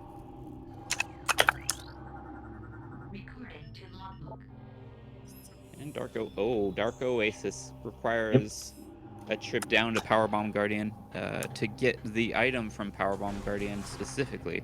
It's not enough to beat him. There has been a tournament match in the past where someone actually beat Powerbomb Guardian to unlock Dark Oasis, and they went on over to Dark Oasis, and there was nothing there because the item doesn't spawn. Unfortunately, when you leave Powerbomb Guardian's room after defeating him, the item despawns as well, so they were soft locked. But conveniently, their opponent had already forfeit anyway, so they wound up rematching. Pretty funny match. It's definitely one for the blooper reel.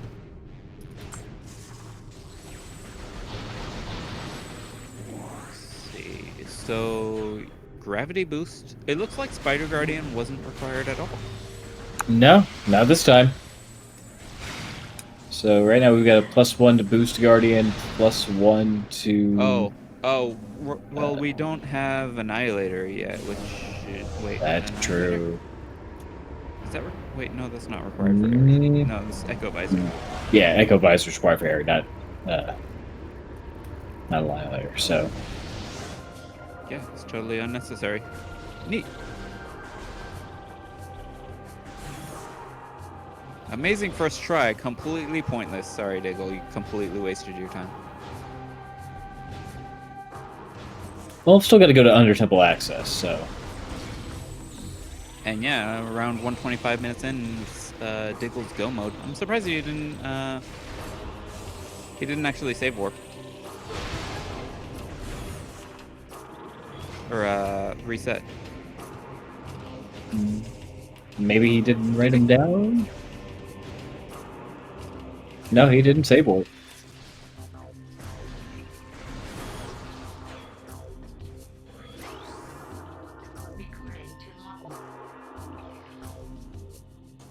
Powerbomb and Defiled Shrine.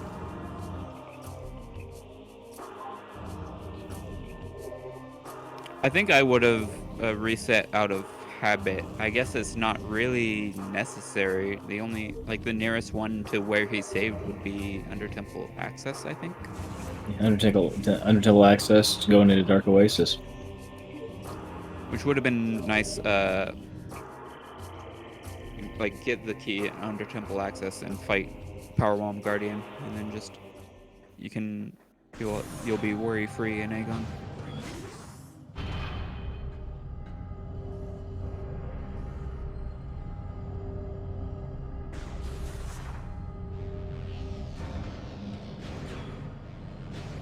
Oh, have they seen Cannonball? That might be Cannonball. I forget. Actually, no, it's not considered a major upgrade, I don't think. So it's not... I don't think it's referenced as a morphball system. Let's say morphball system, morphball related upgrade. I don't know if it's either one of those, honestly. That's true. Since it's kind of an outside of game item, I don't know if the hints factor in for that. Okay, Gollop's confirming it is morphball related upgrade in the keybearer hints. Thank you, Gollop.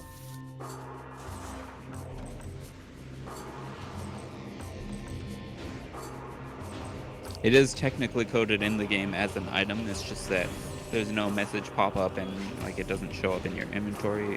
It just gives you Cannonball when you enter a cannon, and then shortly thereafter it's removed.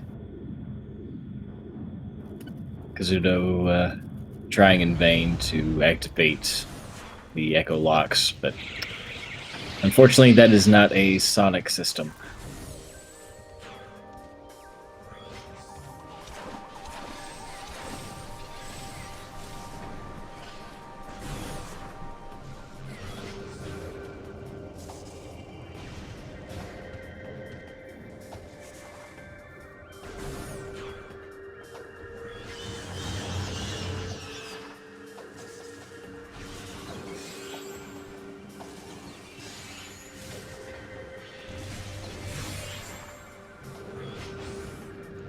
Yeah, so only one boss tally for this seed.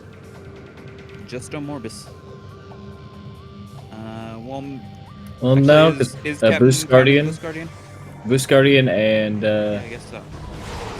Power Bomb Guardian will also be required for this. Yeah, that's true. Might as well write that down for Captain anyway.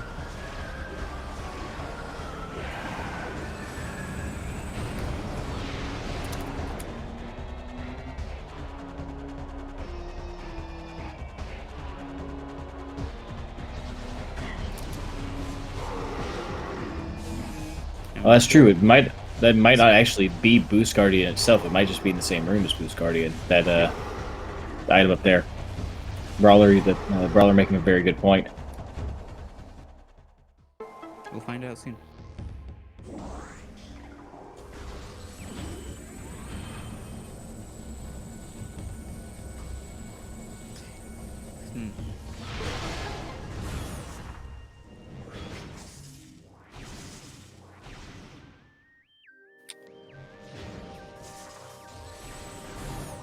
I don't know about this routing by Diggle. I think it would have been good to get Boost Guardian's item first, or the Sky Temple key first.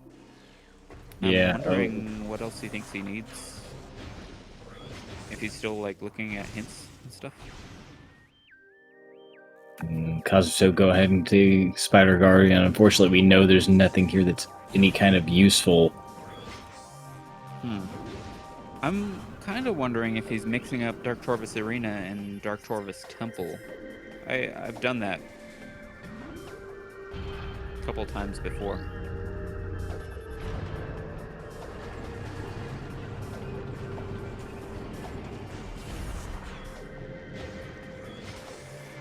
Okay, he's skipping Red Temple keys, so he does know he's in Red. It's just kind of a force of habit to scan the hints. I did that in my match for sure. There's our boost ball head.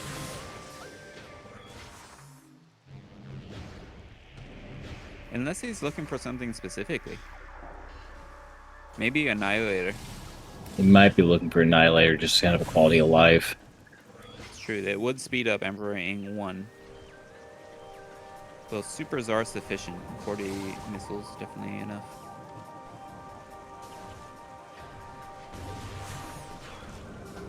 That, and it may speed up the DS3 if you're trying to go for the DS4 skip. Yeah. So there is a strat using supers and dark shots. Like, you don't strictly need to do a certain amount of damage. You just want to do as much damage without going over as you can. So, like, technically, you can do 302 damage, which is... You need to not exceed that. You can do that with a super missile, 4 dark beam shots uncharged, and an uncharged power beam shot. But it's kind of hard to get all those shots in after firing a super missile. You have very limited time. And looks like Boost Guardian not actually going to be required as it's the half-type item.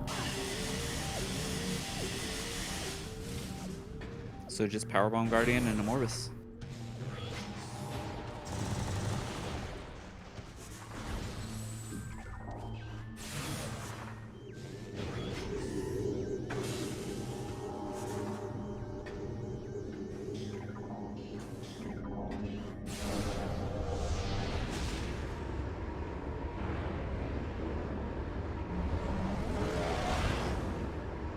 More than likely heading from here to straight to Under Temple access. Yeah, Kazuto unfortunately taking the Cobalt bait and actually getting just a power bomb for his trouble. Oh. He is making sure to kill these pill bugs to get a power bomb refill on his way out, though.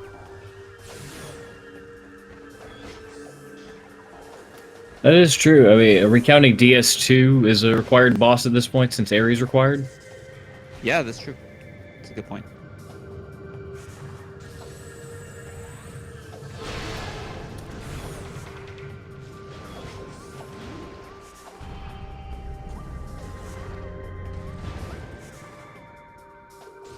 I forget what all Captain is keeping track of, because Dark Samus 1 is required, but you almost always fight Dark Samus 1. So I'm pretty sure he's not counting that.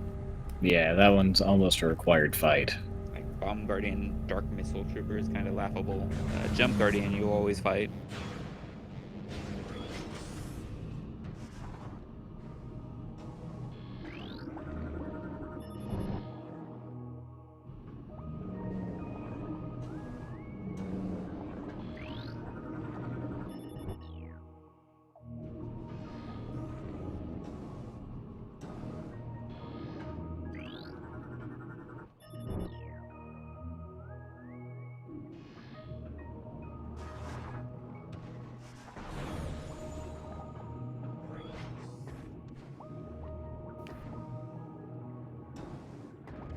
So Diggle coming up on his 4.5 Sky Temple key.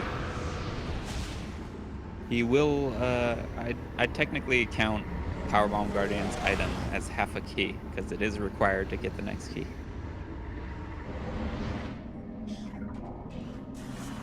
Well, not next, but a key. I get what you mean.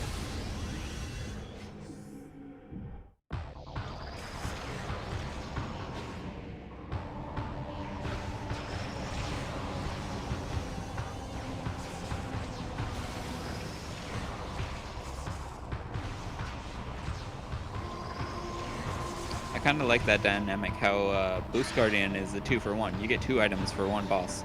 But for Dark Oasis, you need to visit 2 items to get that one. 2 completely separate checks. Thanks, Echoes. It's a new take on progress, I guess.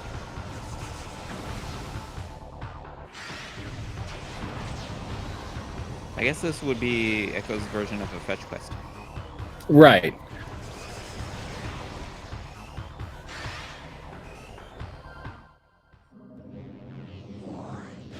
And let's see if our old friend Powerbomb Guardian's actually going to give us anything useful today.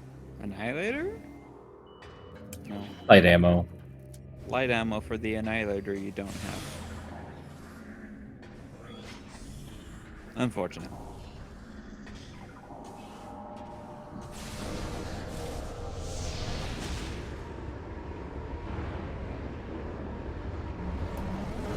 And Lucarius in chat going grab boost, not even required. Nope, that was just Spider Guardian bait.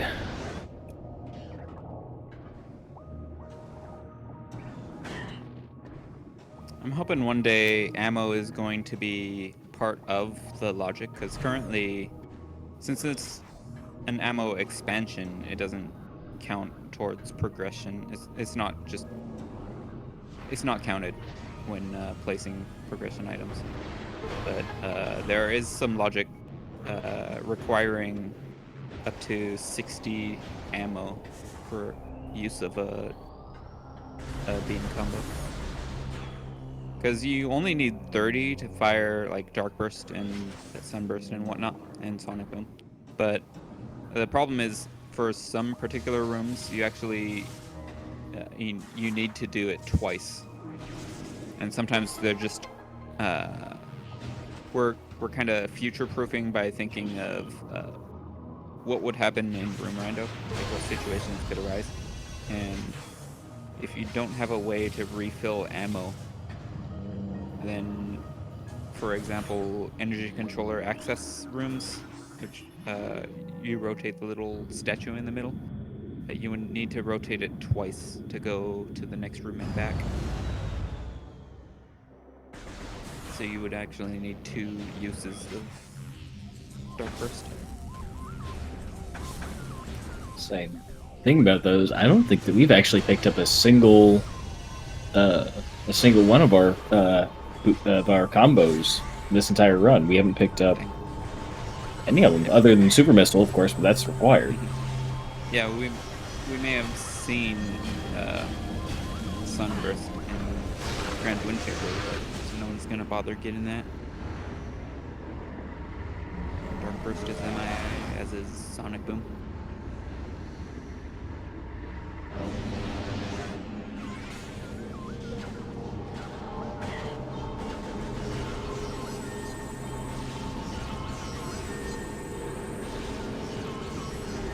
Luckily, they do have a replacement for beam combos in bombs. No, we have more than enough PBs to do anything that we need to.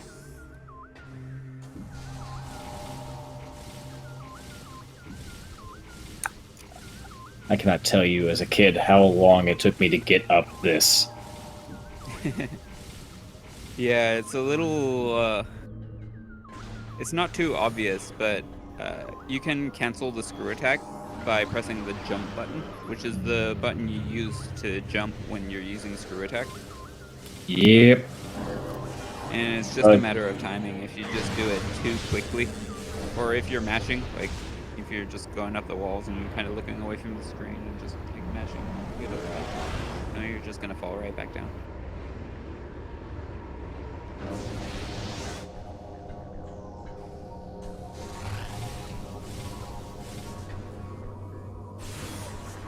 "23 hours is actually probably the average time to beat for Echoes, honestly, for a first playthrough. Absolutely, it's insanely long if you're going in blind. That may be why I loved it so much, though. It's because I spent $60, about a whole allowance on this, and then I spent the next week solid trying to actually get through it. Mm-hmm. I'm kind of the reverse. I don't mind a game that's like... I like a game that's like 10 hours long, and then you play it for like the rest of your life. We're kind of doing that with this anyway. Yeah, that's what draws me to Metroid.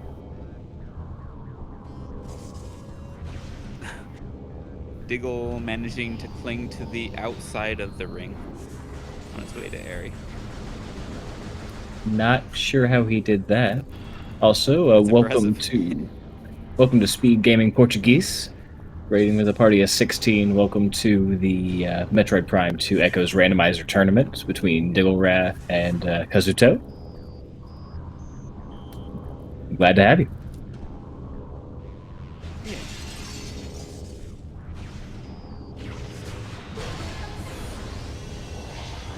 So Airy is kind of a notorious place, especially for a particular runner, Kirby Master.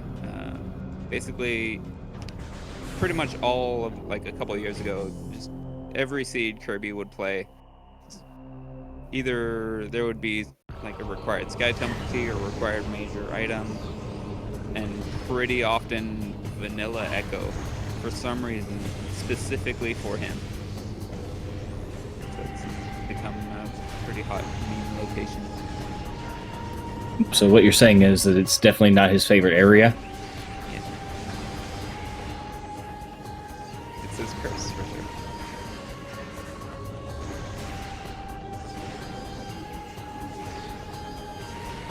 Although, I guess more significantly, we should go over the mechanics of this. So, Dark Samus. Dark Samus is not a dark creature. It's from Light Talon 4. It's a light-based creature, so it actually takes double damage from dark-related weaponry, which isn't like strictly part of the coding, but it's just kind of a design philosophy added to each enemy on a case-by-case basis. So Dark Beam does double damage, Light Beam does half damage, and the particles, when you fire a charged Dark Beam, kind of latch onto her and just gradually do massive damage if you can get her to stay still long enough. Which there are ways to kind of guarantee that, like when she's doing an attack, you use Charge of Dark Beam and she's stuck doing the attack. Or you can have her run into you, and when she does that, she'll use her shield, which will make her stand in place. It's very handy.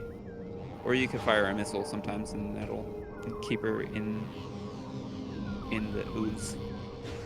as I'm sure that we will see that missile lock here shortly with the final bosses being on. And oh, that was pretty.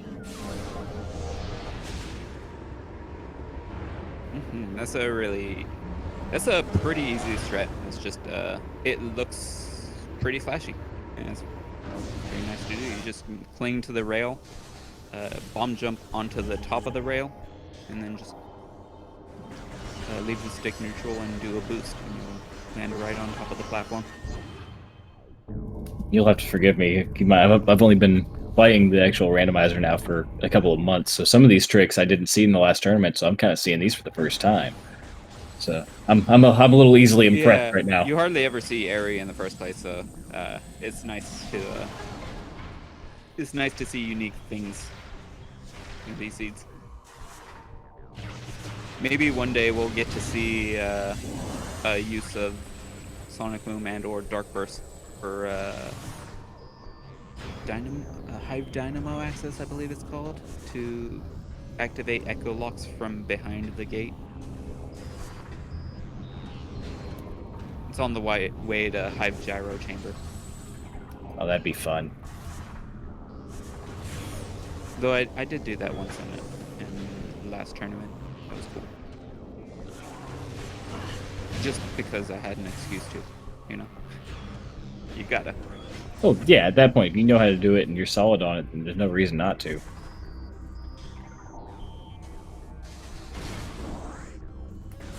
And here we have Diggle wishing he had fought Spider Guardian. Just kidding. So if you're not very familiar with these, some Spider Ball tracks in the game are just textures and cosmetic until you actually fight Spider Guardian, and then they activate, even though they're displayed. Yeah. Curiously enough, there are actually spider tracks in Portal Chamber and Corvus that aren't visible and aren't supposed to be used at all.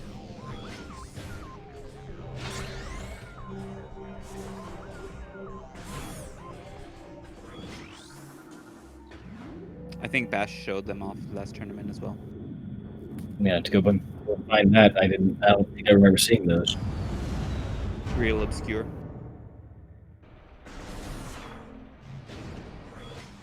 Oh, you wouldn't see them because they're invisible. Oh, I get what you... you.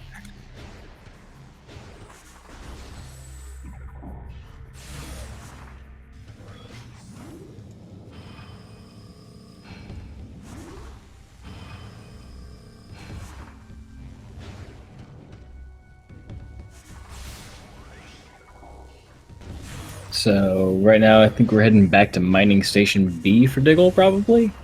Yeah.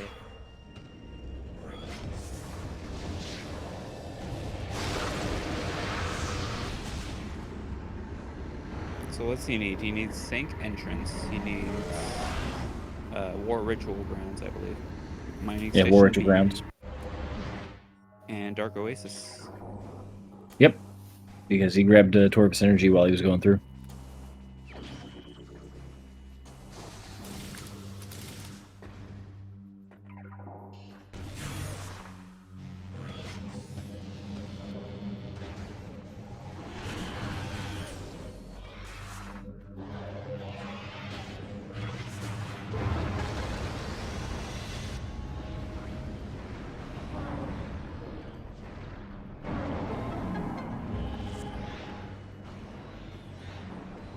And we can go ahead and mark that off the list.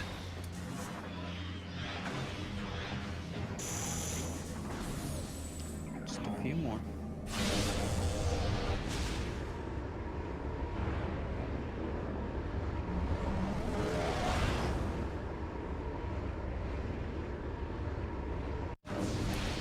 Looks like Kazuto, unfortunately, is still searching for those supers, and he was right there in Torvus with them and has warped back to start.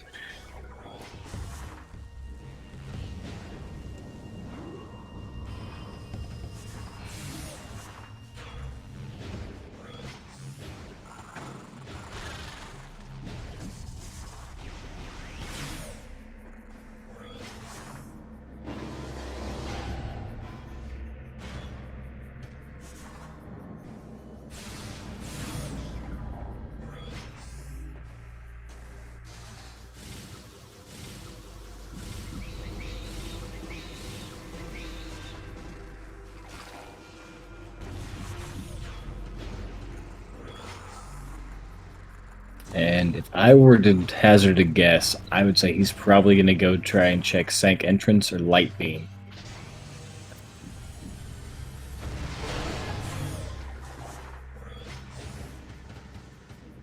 I could be Kazuto? completely off the mark. Yes, Kazuto.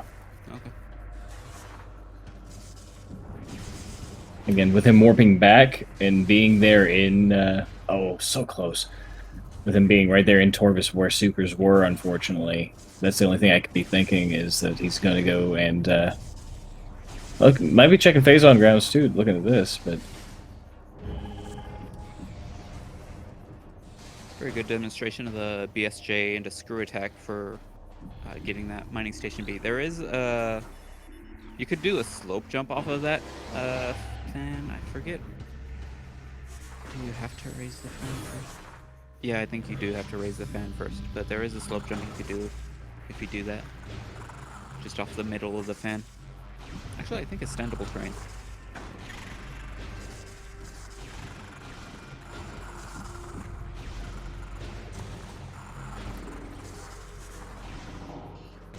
Diggle also ignoring that very useful grapple beam.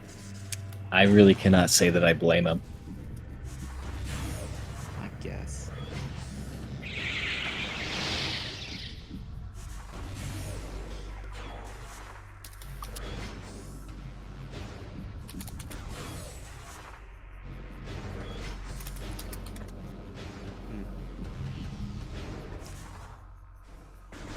Some mention in the chat that yeah, you can't get Sank entrance from the back because there's a Dark Seeker lock wall blocking your way to Sank entrance from behind.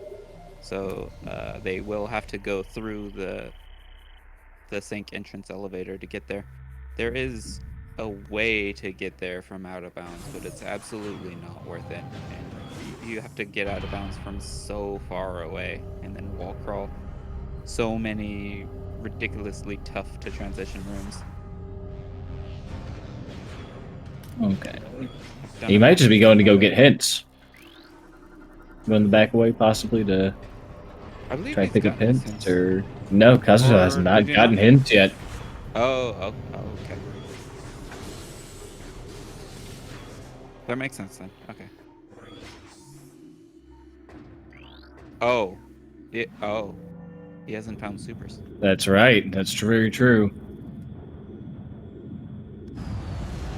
And although technically possible, the out of bounds is just not something I would recommend, even if you know how to do it. They'd have to be really out of the way supers to warrant the trip out of bounds to get your Sky Temple key hints. Right. Even just to beat the game, if you have all 9 Sky Temple keys, it's a little iffy if it's worth skipping supers. And look at this. Both people go into Sank entrance at the same time, just looking for 2 completely different things.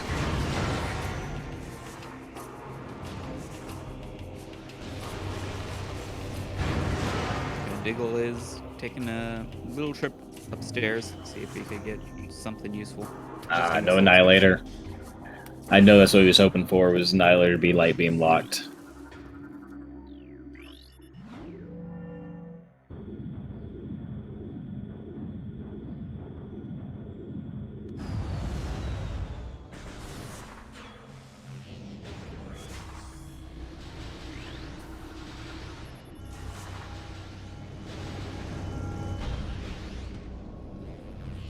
Not a fan of those turrets and Sank engines. Oh, no. No, no, no. Especially with random start, when you could potentially face them without agents. Oh. That's not even rude. That's cruel. It sure is, isn't it great?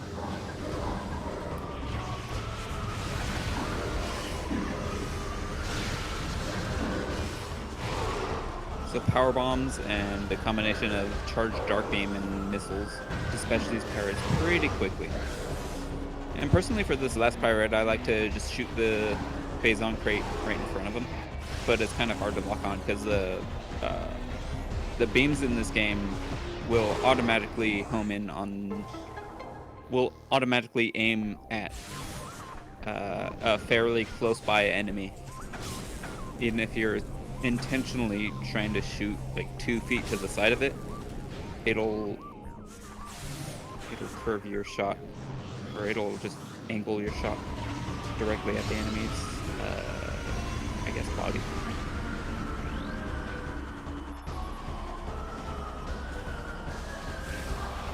So you kind of, like, what I generally do is I try to block my vision of the enemy behind a crate, so I can actually hit the face on the crate instead.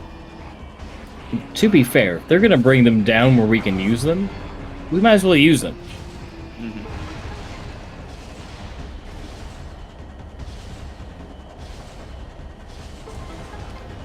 I used to think that that last rubble that Diggle destroyed, the turret, was so obnoxious to actually hit. But it turns out you can just fire just on the right side of the spider track at the top. You don't even aim up or down. And that'll apparently destroy the rubble, like, way far down below it. Oh. I saw that once. I think it was a tournament match. I forget who it was. Maybe it was just random playing of a randomizer. A little overshot there. Really easy and really fast. Yeah, that does seem a lot easier than trying to line that up on the 2 pixels next to each other. That, oh, pirates, stop it. That Yeah, it would be nice to have a Oh. manager for these guys. It's all right. Diggle saying, I'm tired of you guys. Have some super missiles. That far guy wasn't even, like, he couldn't even angle shots to hit him, but he's guilty by association.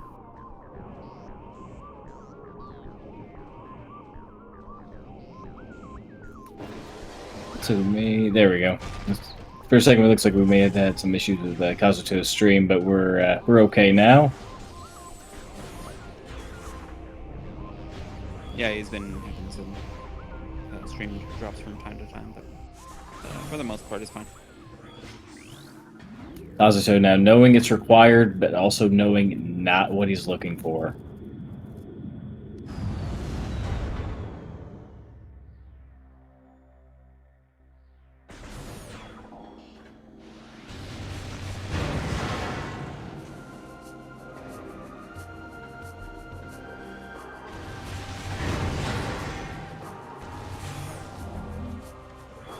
Yes, Lucarius final bosses are on, and yes, as well, all we need now is War Ritual, and we are headed to Wait, Sky Temple did grounds. Diggle not open the shortcut?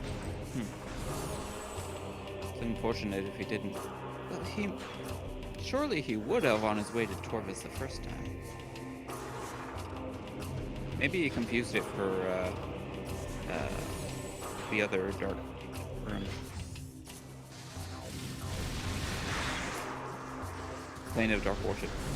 Yeah, that's possible.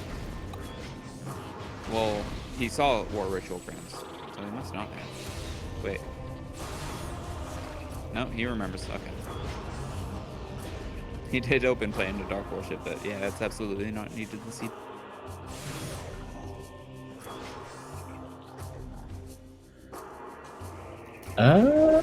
I thought that Diggle got the Dark Oasis Sky Temple key. He did. Okay, I thought I saw him get it, but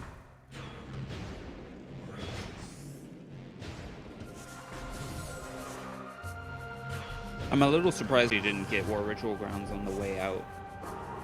But right, with him not resetting. He could just as easily, maybe even slightly faster, get it on the way in.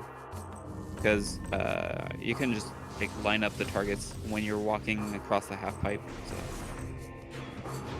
it could save a couple seconds. And it looks like Kazuto is going to head deeper into Sank. Oh, he didn't have ammo. Yeah, that makes sense too.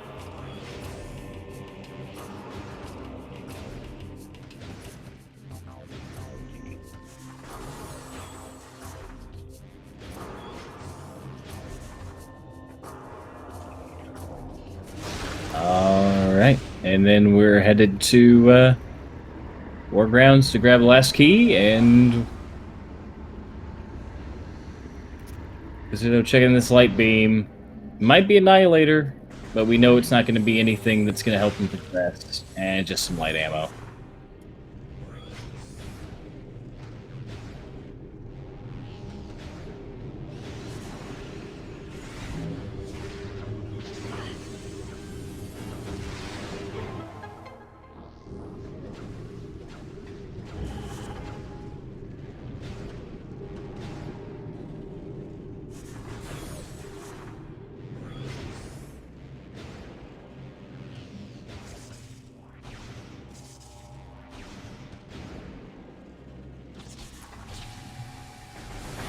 Yeah, 2 hours in. This wasn't.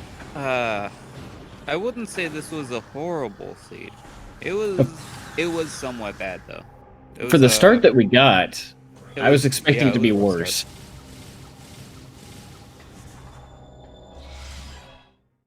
The Dark Beam on Amoris, and that was a real ping-pongy logic. You would have to. You'd have to go get your power bombs at the Aegon elevator. Go to the communication area to get your main bombs, your actual bombs, and then use that to open the path to transport center to get space jump. Then you would have to fight Jump Guardian and go all the way back to GFMC again for your spider ball. And then you would be able to go back to Mining Station A and get your Seeker Launcher. I forget where Dark Visor was. That was pretty easy. Dark Visor was the task jump. Right, okay. And then you would have to go to the save station for your final Aegon key. So yeah, that was a real long trip back and forth. Just for Dark Beam. And Diggle with the one phase on Emperor Ring 1. Didn't need that Annihilator after all.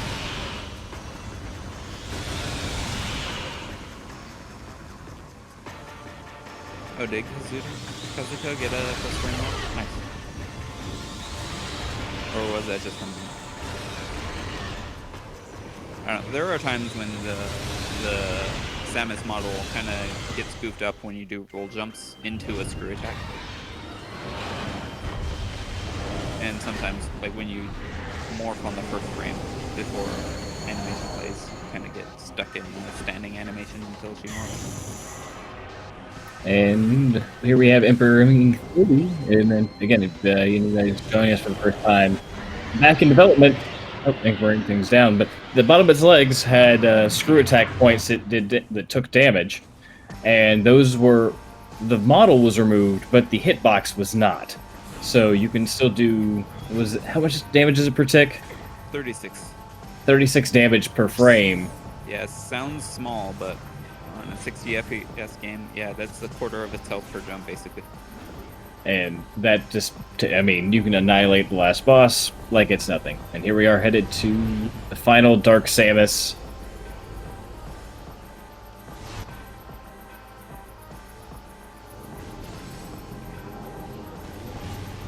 Yeah, unfortunately, no Annihilator. It's going to go with Dark Beam mainly. Just get a few shots off and let Screw Attack do the rest. If you get an extraordinarily good Screw Attack, it's possible to take out half of Dark Samus health. But usually it's like a fifth or a sixth of its health. Yeah, there's just a little bit there. And that's enough to send it to Dark Samus 4 technically, but then you want to keep it from getting centered. Come on. Nope. Nope. No Dark Samus 4 skip. Just a random chance that it doesn't let you. It says no, go straight to center. No more shields. But the idea would be to just use Missile to get her caught in AI loop, and she'll just constantly try to deflect missiles with the barrier, regardless whether the missiles are going towards it or not. or even in the same vicinity, as long as they're within like 3/4 of the arena distance from her, she'll throw the shield up, usually. Oh, and out and right back in.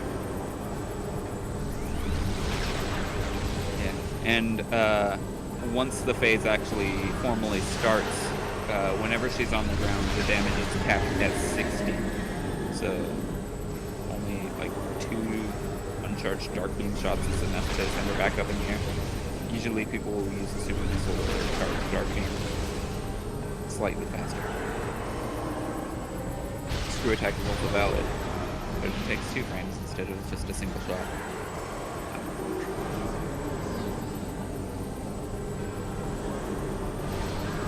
There is also a weird quirk.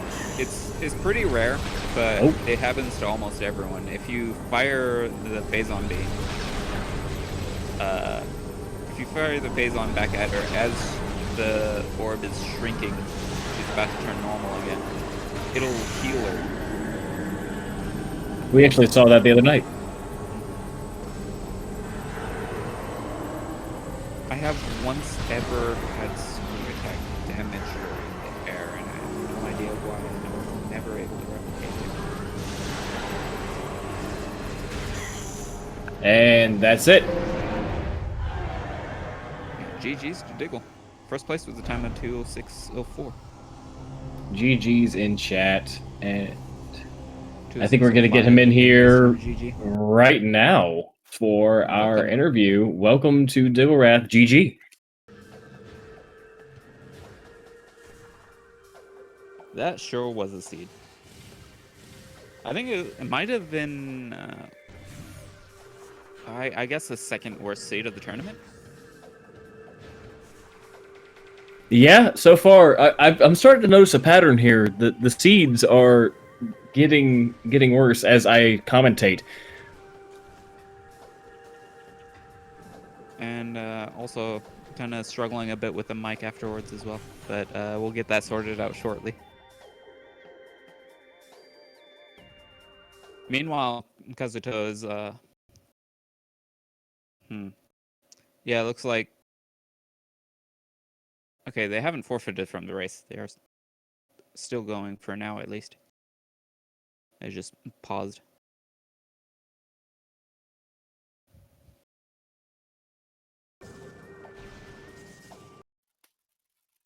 Okay, yeah, it was just a stream freeze. So, man, that was a dark beam placement. Yeah, let's say that a Morbus Dark Beam. Hey, here's a Diggle. No wonder. Well, there you have it. Well, thanks for your time, Diggle. I'll see you later. We're about to sign off here. No. So what did you think about the seed? It was just none of it was bad per se, but it was janky as all heck. Like, that logic chain to first missiles was actually pretty rude. Requiring you to go all the way back to GFMC to get your spider ball. Like, wow. Just to go back to MSA. For Seeker launcher, yeah. Yeah, we never even saw main missile launcher, I don't think. It might. No, that was I was thinking of the seed I did earlier, where main missile launcher was in Vanilla Light. No, from watching it, I don't think either player saw vanilla missile launcher at all. Yeah. Well, that does make sense. The in these settings, you're not required to have the main launcher to use missiles. So the Seeker launcher does logically give you missiles and the ability to launch them. So that is a valid replacement for a missile launcher. Yeah. For the tournament logic settings. But yeah, that was a pretty extensive chain. You had to do that jump in comm area to get power bombs to go or to get regular bombs with the power bombs from the Aegon elevator, and to go get your space jump in transport center to go and you had to fight Jump Guardian and get that Amber to go all the way back to GFMC to get Spider Ball to go all the way back to Mining Station A for Seekers, to go all the way back to the Temple Transport A through GFMC, I guess, to get your final Aegon key to finally be able to fight a Morbus for Dark Beam. And then you can get Light Beam from Dark Beam. Vanilla Dark Beam. Yeah. And not to interrupt, but Kazuto has forfeited the match. Hopefully we can get him in here for the post-game interview here momentarily. That was a pretty hairy start. It's definitely one of the slower seeds. Definitely a thing that can happen. Maybe not necessarily the biggest troll, but definitely it ate us up more time than required bosses even. We were tallying that up. Actually, this is the very first instance of required a Morbus. And we also had Power Realm Guardian and Airy. Nice. I was telling Jagger, it's like, I'm starting to sense an unfortunate pattern with some of these seeds. It's anything I'm commentating seems to go completely off the rails at the beginning. Yeah, that start. Ugh. That middle two going up to supers. Also, well, I suppose supers is actually less bad. I routed weirdly and not. I wasn't super happy with the way I routed, but and I could have done better. But oh well. There's always that. Yeah, Kazuto, unfortunately, he took the Cobalt bait and actually fought Spider Guardian. Oh yeah, I was about to, but then I saw the end. I'm like, well, I guess I'm out of here. Kudos, by the way, that first try tunnel entry in Dynamo works for the gravity boost. It was like second or third try, but yeah, usually it takes me longer for to get that. Oh dear, my words. I remarked that unfortunately it was completely pointless. Spider Guardian not at all required. Yep. Way to waste your time, Diggle. Jeez. I mean, I didn't fight Spider Guardian. I left after getting the hint. And we have Kazuto here with us. GG. Thanks. How did you feel about that start? That was an interesting seed, the start of it. Like, on a whim, I went for those early checks in Temple Grounds that obviously led me to bombs, and I was feeling really good about that. Mm-hmm. And then on the other hand, I completely forgot about the hint for the charge combo and abandoned worksite. Ooh. I will say, very early, you made a great play on missiles where Diggle didn't get his actual first missiles until the Amber Gate. You actually did the save warp back and went and grabbed those that we saw first off. I thought that was a great play instead of having to just try to wait and see where we could find them. It's like, all right, we got bombs. I know where some are. I'm at least going to go get those. I thought, so you saw I went to Hive Chamber B right off the bat because I had bombs. That turned out to be a good play in some of my practice seeds.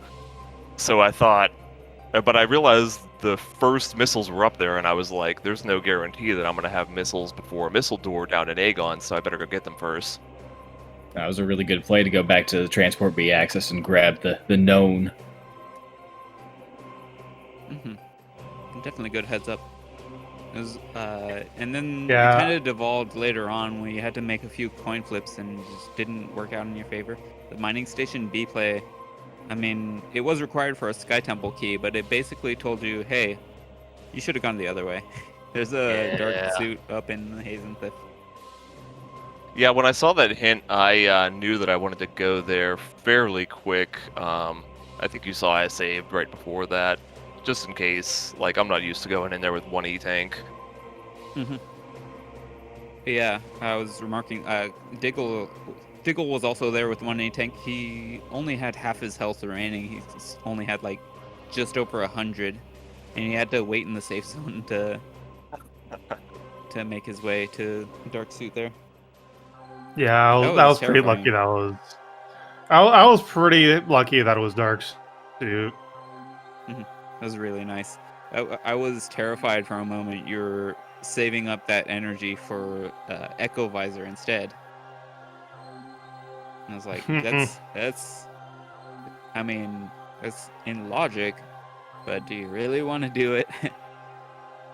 Yeah, I was a little Yeah. nervous by how much equipment wound up available, like, really early on, because I was like, this is great to have, but it opens up all these checks.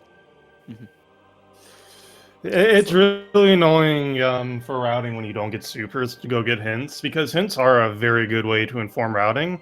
Yep. And then you just, yeah, supers were, I guess, not somewhere too weird, but it wasn't great either. The way the seed ended up routing, actually, it was pretty bad, and with the way the seed ended up being that boost ball location. How late did you find that? I went to Sanctuary fairly early after getting Light Beam. So I got it probably around an hour in. Yeah, as you were heading to Mining Station, he was getting his. As you got your hint for the dark suit, he was picking up his dark suit. Nice. Mm-mm. How did you like that hint for Dark Beam? I was like, well, at least I know, but also why. I was more annoyed about seeing light where it was.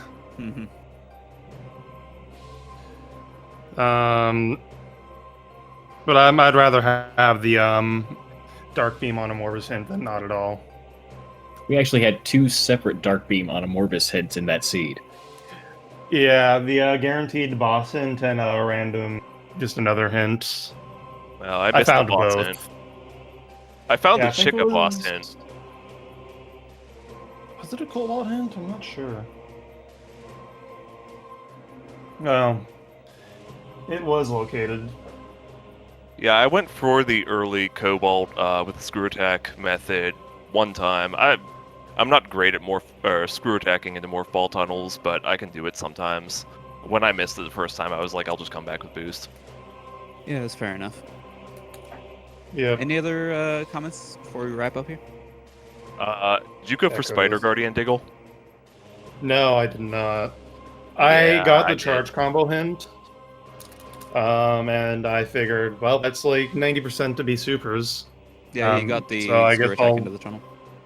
Oh, nice. Or into the Cobalt in main research, or main reactor. Yeah, when I saw Oh, boost, right, after that one. when I saw gravity boost there, I thought I already saw where Cobalt was, and then I picked up boost. So I was like, maybe I should just go back and grab the translator and come back and grab gravity boost, because I was planning on going to Torbus right away, but I got sidetracked. Yeah, I completely forgot that's where Cobalt was. Right. I was a little worried about that, dude, because you spent a Oh, yeah. decent amount of time It was a going up valiant effort. and down and up and down. It's like, Yeah, I tried getting it without screw attack first, and then I'm like, well, this is stupid. I'm leaving. without screw attack, without spider, without a lot. Nailed half Yeah. the trick eventually. Yeah, and then I immediately walked off. So, oops. It's a real thin railing. Yeah. It's real. It's a pretty dumb trick, honestly. The only other thing I'm wondering about, were there any other bosses required besides the Morbus? You did have to do Airy and Powerbomb Guardian for Powerbomb Guardian for Dark Oasis specifically. Right, I got that hint. I kind of figured that was going to be a Sky Temple key. I didn't get anything about Airy, though. Yeah. Yep, just those 3. It was the first instance of Morbus for the tournament. Nice. Yep. Congratulations! Yay. All right. Well, I anything don't else? have anything. Nope, I got nothing. I think I'm good.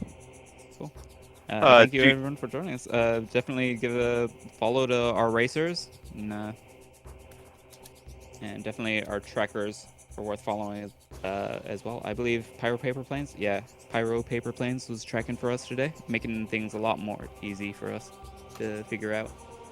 And you should absolutely go give my co-commentator a follow, Jagger G. Aw, Fantastic shucks. job as always. And Reed as well. You're playing. Are you playing tomorrow, or did you already play? No, I'll be playing Saturday. Saturday. Okay, cool. So be sure to follow him, root him on, and his opponent. I guess I don't know. Follow all the people. Bellator. Yeah, definitely root Yeah, on just Bellator. follow everybody. That's your best bet on that one, is probably to root for Bellator. But right now, I'm not sure if the match is still going on, but we have Kirby Masta and Aaron Explosives over on SpeedGaming 2. And tuning in, looks like that tournament is still going on with Cap and Crash Boom Bang doing the commentary. And then next is going to be tomorrow. Looks like we got 2 matches. One at 12 p.m. Eastern with Dark Zero versus Bash Prime. That's going to be one you don't want to miss. And developer versus developer. Exactly. And then at 4 p.m. Eastern, we've got Op 82 versus Mr. Miguel, followed by 3 matches right now on Saturday. At noon, ZK versus Arrow Razor. 3 p.m. Bellator versus myself. And at 3 p.m. Crash Boom Bang versus Kusai? I probably butchered that. I'm sorry. But yeah, right now, if you're looking for more, we've got Curry Master and Aaron Explosives over on Speed Gaming 2. Yep. Catch y'all later. GG Diggle. Thanks, guys. Yep. GG Kazuto. Yeah, thanks. Bye. Catch you later. See you next mission.